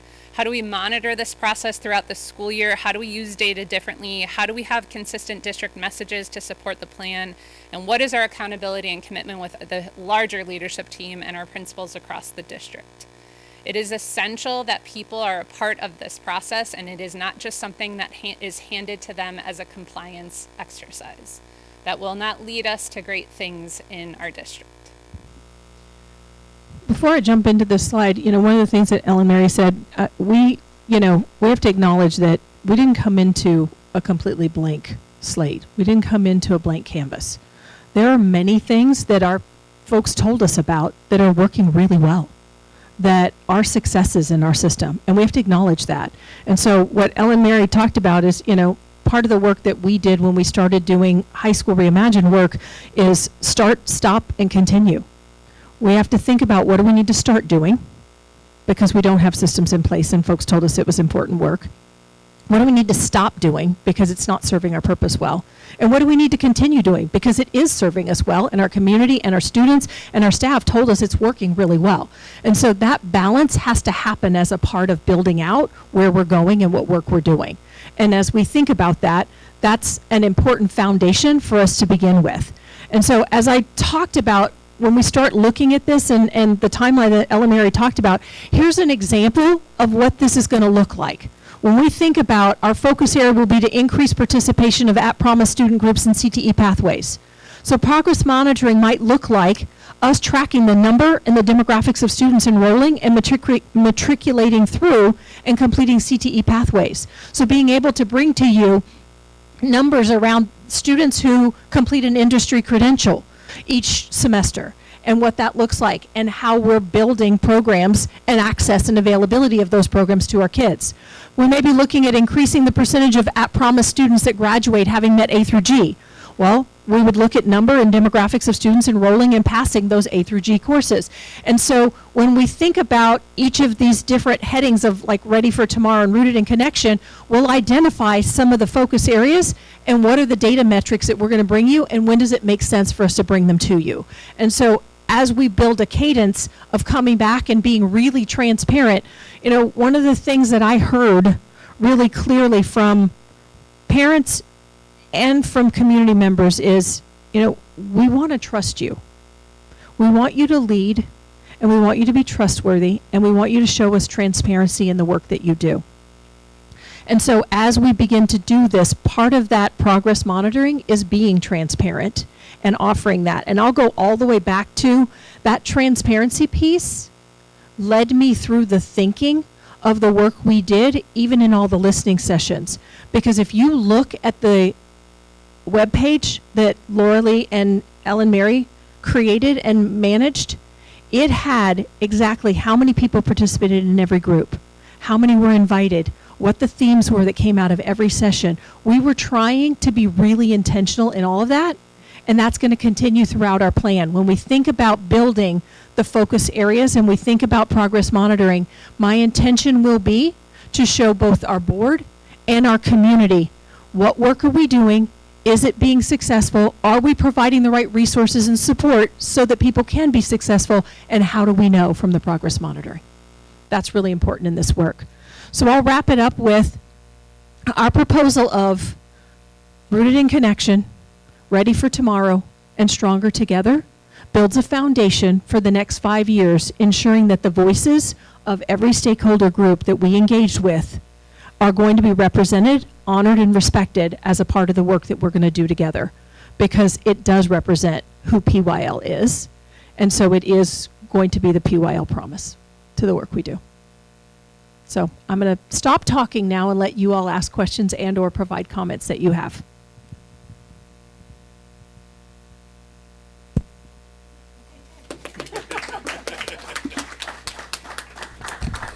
We can start there. Anybody have comments? Want to start, Todd? We're ready to go? Let's go. Let's do it right now. No, I think that the depth that you guys went into and gathering all this information, I think the thing I love about you, and you're talking and it keeps going through my head, we're going to have data. We're going to have data. We're going to have data. And you have said that from your interviews, and you have been consistent in that. And the one thing that I'm really excited about is we're going to be able to point to evidence that says, look, we're not just doing this because we think it's going to feel good or because we think it's going to make other people feel like we're answering what they're asking for. We're saying, no, this is actually what's needed, and we're going to do these actionable steps. I love the way that this is being approached. This is way up my alley, and I'm really excited about it. And specifically about the life after school preparation classes. Like, that's so, like, kids shouldn't be afraid if they have a W-2 and they have to go do taxes and have no idea what to expect, because they don't. I mean, that's just across the board. And that's a very simple thing that if you just show them in a way that they understand, it's great. But everybody's gonna have to deal with that, right? That's not something that we can avoid. So that is a big thing. The AI, I've been pounding AI for, the whole time. That it is very important. It's the future. Simran knows what's up. And I think that these things are really, really exciting, and I can't wait to see what the first step is, because I'm ready to go. I do have a question. The students that were interviewed, what was the cross section of ages? We talked with at least 2 groups of students at every middle school and every high school Okay. across So- our district. Okay, cool. So middle school was included in all Yes, that. Yeah. it was. Okay, good. And I'm gonna give you an enjoyment piece for just a moment, Todd. When I took over in Jeffco, my research data and assessment, the head of my research data and assessment team, after my first leadership launch starting off the school year, brought me a T-shirt and she said, "Here's your gift. Welcome to Jeffco." And it said, "Y'all need data. I'm gonna get you one of those." Yes, I'll wear a hat. Give me I a want pin, one of those too. sunglasses, whatever. No, like this is. I'm really excited, and you're not going anywhere, right? Yeah. No. I'm saying like match made in heaven kind of situation. Honestly, I pride myself on surrounding myself with really smart people that help me bring a vision to life that represents a community. And I knew, I couldn't do this work without a thought partner who's done some of this type of work with me before. I'm just grateful she was willing to hop on a plane and come to California. Yeah. But Happy to be here. Yeah. I'm really excited about this one. Yeah, no, it's and again, I'm so excited about the fact that we're going to say, look, this is what you feel and you think in your world, but this is the reality of what's happening, and this is the data that we have. Like it's just going to be so fantastic. You're not going to have to talk about, well, I think this is the idea. This is the actual thing. It's right here. Look at it. So thank you, both of you. Thank you for coming to my TED Talk. Marilyn? I just wanted to thank you guys for just being so laser focused. And it's been interesting as I've been talking to people on school sites, parents, staff members and students. They go, "What do you like the most?" And I go, that our direction is laser focused. And there's lots of things funneling around, but we always come back to, no, this is where we're going. And this is a perfect example of that. It sets clear goals. It speaks to our community. It represents everyone. And I cheated. I came by this morning and picked one up. And as I was reading it, I started to cry, actually, because I was just so impressed. And especially with the promise. And yeah, it fills me that we're going to follow through with our commitment, and we're staying laser focused on educating, and that is our purpose as a district, and I'm just so grateful. Thank you. Where do I begin? Thank you all, Laura Lee, Dr. Kim, Ellen Mary, very much for all the hard work, including all the groups, the stakeholder groups, the student voices, the community voices, the teacher and staff voices. That was a huge part of it. And like you said, it's not something we want as a board or as a district cabinet. It's something that the community and the parents and the students are asking for. So that was a great way to start. Really appreciative of that. My community member heart is overwhelmed. My parent heart is overwhelmed right now, having, a college grad and then one in college, and seeing how it speaks to all of that. And definitely my teacher heart is overwhelmed, because having a focus as a teacher and having a clear roadmap, and like we said, the laser focused direction helps so much. And I think it's going to really make our already wonderful teachers and staff even better, and give them more tools in their toolbox and the data to show what they're doing is working, and to maybe tweak what needs to be done, but it gives them the reason to. And that's really important, because having data is one thing, using it, interpreting it, and really looking at it and making changes is another. So being able to say that we're going to do all that is just amazing. Yeah, I don't know. I mean, it's just amazing what we're doing, and I'm at loss for words in a minute, but but thank you again. Simran, do you have anything you want to add? Yeah, I think it's honestly, I wish this happened a little earlier because I'm leaving next year. Maybe. She may have to come back and teach one of these courses someday. Yep. Hopefully. One of the amazing. specific suggestions that came out of student focus groups was having alumni come back to their high schools to do panels and conversations about what life is really like once they've graduated. So you can be one of the first alumni to come back Definitely, and do a just speech. shoot me an email. Great. But I think this is really great. It's really important to have the student voice, and I think another a suggestion is that not this plan shouldn't be one size fits all for each school, because Parkview is so different from Yorba Linda High School and Esperanza and Tuffrey, and I think that it's really important that that's taken into account, because Parkview doesn't have as strong of a community sense as other schools like Esperanza. So that's my advice. Yeah. Thank you. And thank you for your 2 cents. That was great. My favorite part are the 3 key priorities: rooted in connection, ready for tomorrow, and stronger together. None of those things on the surface say education. It really is about the whole child and supporting them in their growth growing up to make sure they're successful adults. So I'm also thrilled and looking forward to it. So thank you for all the hard work and all of the time and investment into this. It's going to pay off. Absolutely. Thank you guys. We look forward to bringing you updates. Yes. Great. Great. Dr. Kim, are you going to stay there, or are you going to come back here for our next? Okay. No. All right. So we have one more presentation. I'll cue it up here for Dr. Kim as she comes back to the table, and then we'll pass it on to Dr. Perez. I'm really excited to have Dr. Perez talk about her review of student services, special education. When Renee and I envisioned bringing her in, her expertise runs decades long, working across multiple states and supporting school districts and really looking at the student experience and ensuring every student can be successful.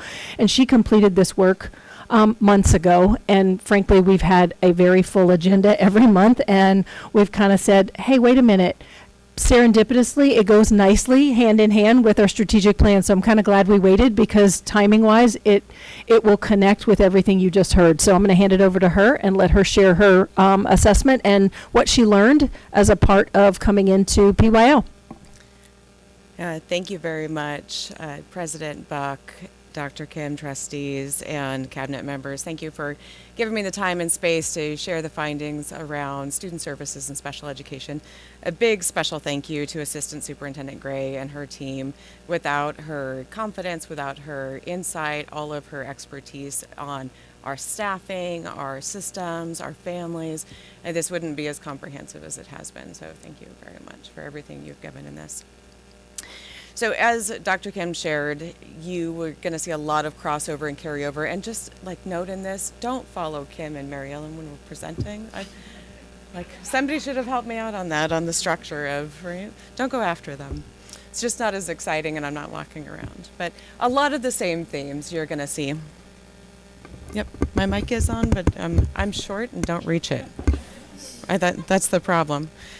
So the very first one that I noticed across every single site I had the opportunity to visit is that we have the most exceptionally caring staff across the board. We have leaders, we have teachers, we have program specialists who care so incredibly deeply for our students. And that was evident everywhere. One really fun piece is that almost every single principal walked around with me and was able to play a game of guess the student's name. And they knew all of them, regardless of the setting. And that is such a strength that we can build on as we think about going forward in our strategic plan. The second one is there is already a deep awareness and understanding of the IDEA. This is our federal requirement to support all students who experience disability, as well as there are processes in place. There are systems that have already been established in special education and student services. So this is not starting from scratch.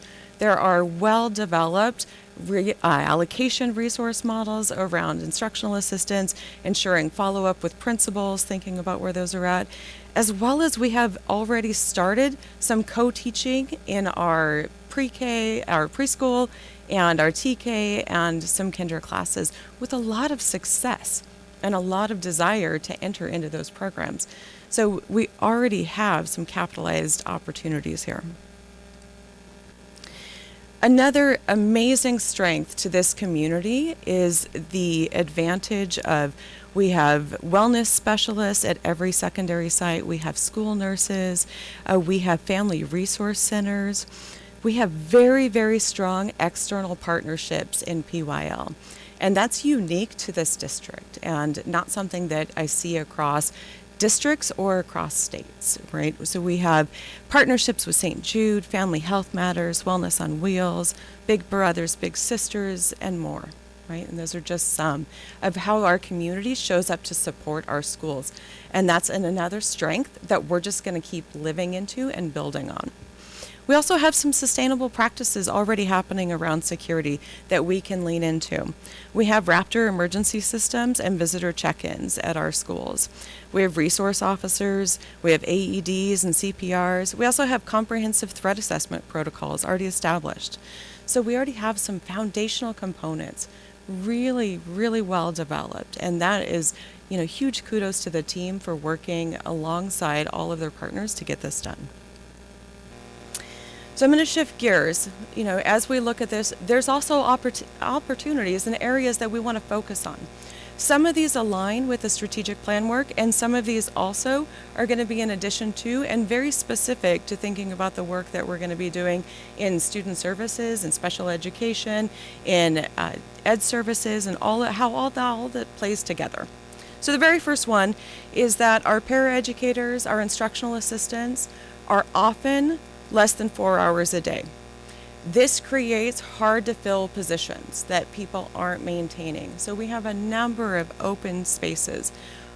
Every single principal I met with talked about this as a condition of a struggle to create ongoing staffing, to create long-term relationships with their students, to make sure that there was adequate supervision. So this is an area we want to address really quickly as we think about going forward when we talk about comprehensive staffing. Also, when we are in this kind of rush to get people in, we're putting in staff that don't have the expertise and training that we would hope to provide the services we want for all of our learners. And so that's something we want to consider in a comprehensive training plan where it's not special education alone in isolation doing this, but part of what happens for all of our pre-service teachers, our classified staff, and everybody together as we think about supporting all learners. The other opportunity, as Dr. Kim has mentioned, safety, security, class sizes, training. These all were common themes that as they were surfacing during the focus groups, I was like, yes, I saw this. Yes, I agree, right? And so they definitely resonated with what principals had shared, what our staff had shared as I was doing the review.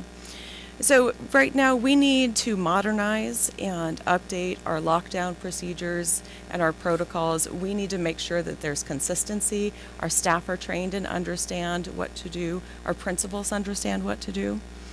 We have exceptionally large class sizes in K-5 and some blends that give me heartburn.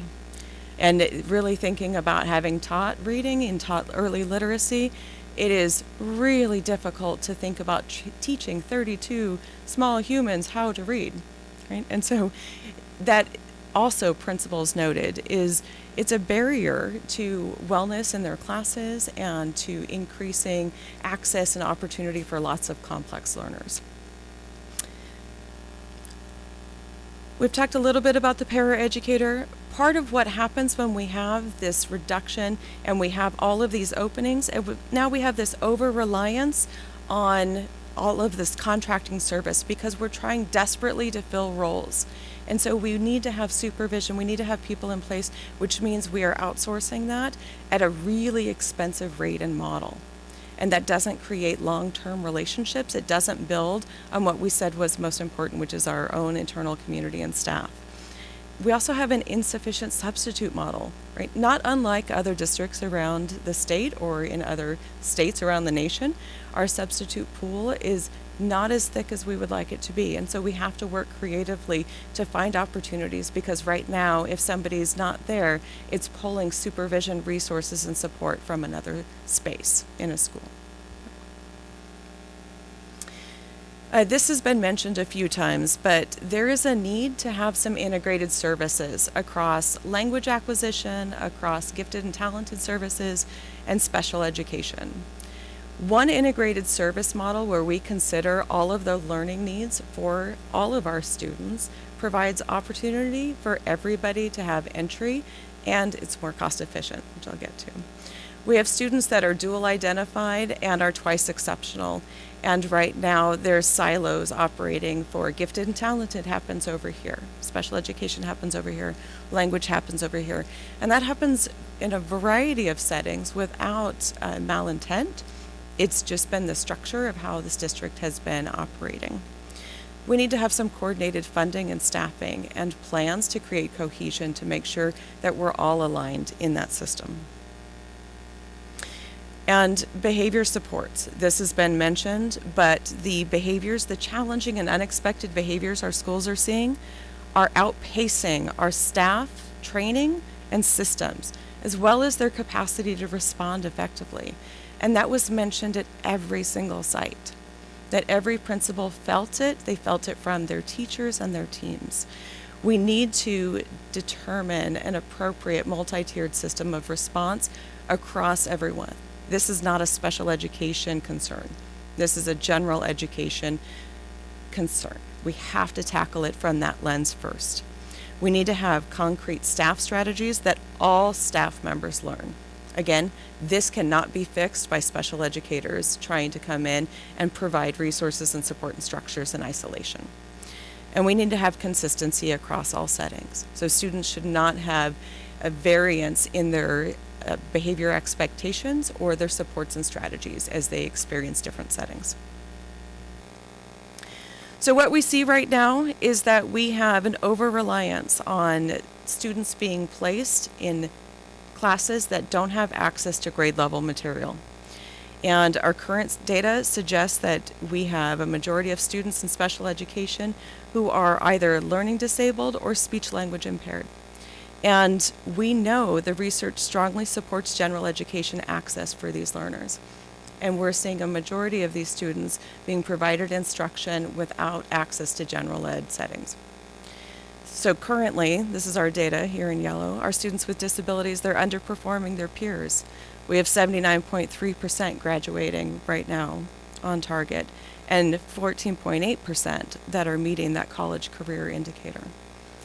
And that's a significant drop from what we've seen in these amazing awards and what we're seeing from all of our students. And so as we think about access and opportunity, this is a space we can lean into to think about supporting all of our learners. A little bit on the national averages. How does special education play across states? So on average, students who experience disability when supported in general education cost about $10,000 to $14,000 in regular services. And if you create separate, like a special day class, that usually runs $26,000 to $35,000. When you start to work on reducing away from self-contained classes, you typically see a reduction in cost of about 40% savings, right? Where you're providing integrated services instead of separate duplicative services, right? And students with disabilities, the most important is that they outperform their peers when they're included, right? And all students benefit, we see this, right? So it's never a zero sum where some students gain and others lose. All students benefit when we create inclusive settings. Here, some 24-25 funding snapshots, some actuals. So thank you, Dr. Papalardo, for sharing all of this information for me. So we spent just north of $80 million in total special education spending. That equates to about $23,500 per student in PYL. So we are well above the state average and the national average in our spending on all learners, because remember that average is every single learner from communication only to our most complex learner. Right? In comparative, we have just shy of $3 million in total ELL. We also don't have a system right now for maintaining and tracking self-contained expenditures appropriately. So we're going to be working to figure out how to track that. What is that going to look like going forward in our systems? And Dr. John and I, we are working on how we're going to create all of the mechanisms to ensure that that is done. So as we go forward, my recommendations are really closely aligned to our strategic plan. We need to focus on our paraeducators and moving to full-time positions that we can recruit and retain and keep our really, really good staff. We need to establish some pre-service training pathways before they come into our classes and schools. We need to train and support all of our leaders in inclusive education practices, and we have to implement a multi-tiered system of support to support challenging behavior across every setting. And really, we're doing this because we know the academic gains for our learners is the most important. Right? We know that when we do this and we move to creating settings where all learners benefit, we have fewer removals for disciplinary, we have fewer special education referrals in general, and there's a cost reduction. Right? But the most important is that they gain academic success and outcomes and post-secondary options. So tying this all back to our strategic plan, so it was great that it waited for the couple months for me to lock into this. So really rooted in connection is our strength. This is our caring staff, our ready tomorrow. We know that we can support all learners in a cohesive framework. We are stronger together. We have amazing, amazing ability with the staff we have to create systems, training infrastructure, and support needs for them. And finally, action. Right? We need to review the financial impacts of our expenditures. We need to invest in smaller class sizes in our primary. We need to train and provide adequate supports for all of our staff across all settings. And we need to create that lasting transformation for all of our learners. So, thank you. Questions? I feel like it's just these are so intertwined in how we're handling this that I think you're absolutely right. This dovetails very well. And I think that all the things happening strategic plan wise and the data that we're going to be gathering here, Right. I feel like we've got a really good foundation to make some major changes. Yeah, this is, can we start now? Like, Please. Ready? Okay, go. Yes. All right. Okay. Approved. Yes. I think this is comprehensive. It fits together. It makes it make sense. I mean, that really is what we want, is cohesiveness, something to make sense that we can track. And I feel like we have been dancing around full inclusion for so long since I started on the board. And we do a little of it here and there, but we haven't really embodied it and lived it. And this, I feel like, will show us the way to do it, and it will support all of our teachers in that, and it will benefit all of our kids. Thank you. Thank you. I feel like inclusion will actually be possible with the smaller class sizes, you know, the behavioral trainings and the support for all of our teachers. I don't think right now it's possible. Yeah. It's not. You can't include someone in a giant first grade class at this point. Yeah. But with these actionable items, and I'm excited to hear that we're already working on them. I'm sure our Summer Institute is all about these things. So that will be exciting to hear more about as we get closer to those trainings and things like that. But thank you for coming in with your eyes opened and learning and listening and observing how we can be better. Thank you, Marilyn. Yes, thank you for all the work you did and the time you spent at each of the schools with each of the leaders. That was really valuable, and you can see in what you brought to us how much it meant. I'm excited, as well as everybody else, saying about the inclusion model. Not only are you speaking of actually following through with it, but giving the supports to the teachers that they need. Because one thing is to say, we're going to be an inclusion model, and then kind of like, okay, there you go, bye. Where happens a lot. So really appreciate that you're following through with the support, the trainings, the full-time or the longer hours for the para-educators. That's going to be a huge difference. And I just really like that. Like I said, you not only came up with the plan, brought the data, but everything else to support it along with it, and the supports that'll be needed with the trainings is really valuable. So thank you again. Thank you all. Simran, anything to add?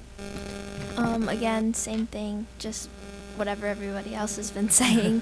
Really great job, and I'm excited to see how this is going to plan out in the next couple of years. I'll definitely want to follow up and see how it goes. Great. Thank you so much. I think one comment I want to wrap back around to, Marilyn, you were spot on, and Tricia, I think you followed up with the logic of a colleague of mine that I have unbelievably huge respect for used to always say, we want to go as fast as we can, but as slow as we must. And we have to recognize that just saying it doesn't make it so. We have to support people in doing the work side by side, and we have to include people in the work so that it's not just a thou shalt, but it's a yes, we can, and do it together. And so it has to be slow and intentional so that people are set up for success, but it's the right work to do for all of our kids. And just to add to that, sorry, just one more thing I thought of. I've been asked by many parents over the last couple of years of smaller class sizes, students that were in kindergarten, first grade. So I think not only for this inclusion model does it work, but just overall in general. Correct. Smaller class sizes is something that the community needed and was looking for. So that's great too. Yes. Thank you. Thank you very much for your presentation. Okay, now that moves us to our general action items, general functions, and we're on 22.1. A motion and a second, please. I'd like to make a motion to do 22.1 through 22.5. Second. Great. These are all second readings. We went over these last time, so I think that's great. All food services. So we have a motion by Mrs. Anderson and a second by Mr. Frazier. Does anybody else have any comments? No? No, everything looked good. The few changes were made, so I'm good. Perfect. Thank you. Okay. With that, let's take a vote. All Aye. Aye. Motion carries 4-0 with a +1 from our student board member. Okay, and that brings us now to... I'll make a motion that we adopt board policy 6163.4, student use of technology, second reading. Okay, we have a motion and a second. Any comments? Follow up? Again, second reading. Okay, all those in favor? Aye. Aye. Aye. Motion carries 5-0, or 4-0, student board member. Who was the second on that one? Was that? Mrs. Quintero. Okay. Okay, make sure I have my notes right. Okay, number 22.7. I'd like to make a motion to adopt revised board policy 5141.52, suicide prevention, second reading. I'll second. Okay, motion by Mrs. Quintero, second by Mrs. Anderson. Comments? Okay, all those in favor? Aye. Aye. Motion carries 4-0, and an aye, student board member. Can I combine the next two? Yeah, Yes. I'll make a Let's do motion it. to combine 22.8 and 22.9. I'll second. Okay, motion by Mr. Frazier, second by Mrs. Anderson. Comments? Okay, all those in favor? Aye. Aye. Motion carries 4-0, +1 from Simran.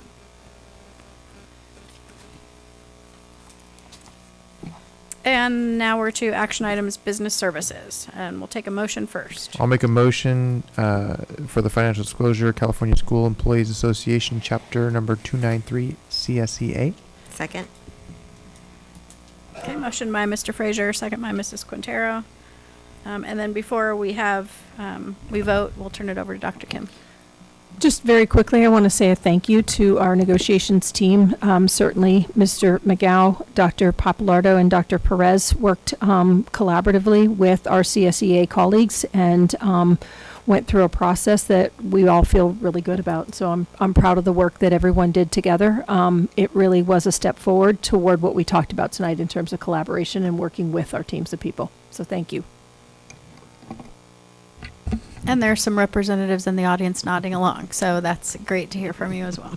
So, any questions, comments? Okay, with that, we'll take a vote. All those in favor? Aye. Aye. Motion carries 4-0 with an aye from Simran. Okay, 24.1. I'll make a motion to approve the tentative agreement between the California School Employees Association, Chapter number 293 CSEA, and the Placentia-Yorba Unified School District for the 25-28 school year. A second. I'm sorry. I'm going to go with Mrs. Quintero. She was closer. Just Motion she's by closer. Mrs. Anderson, second by Mrs. Quintero. Before we have any vote, Dr. Kim, would you like to pass along? No, I'm good. And Mr. Mr. McGow, do you McGow? have comments that you would like to make on this item? No, just want to recognize Chris and Job who are here and just thank them so much for their support and collaboration through this process. We really appreciate it. Okay. Any comments? Okay, we'll take a vote. All those in favor? Aye. Aye. Aye. Motion carries 4-0 with an aye from Simran. And that brings us to motion to adjourn. I'd like to make a motion to adjourn the Second. meeting at 9:04. Oh, sorry. Was I early? My bad. Motion by Mrs. Quintero, second by Mr. Frazier. We are going to do our board reports at the next meeting, just to make it ease of time and have it one time a month. So all those in favor? Aye. Aye. Aye. Motion carries 4-0 and an aye from our student board member. Thank you, Simran. We've really enjoyed having you here. Thank you. 9:03.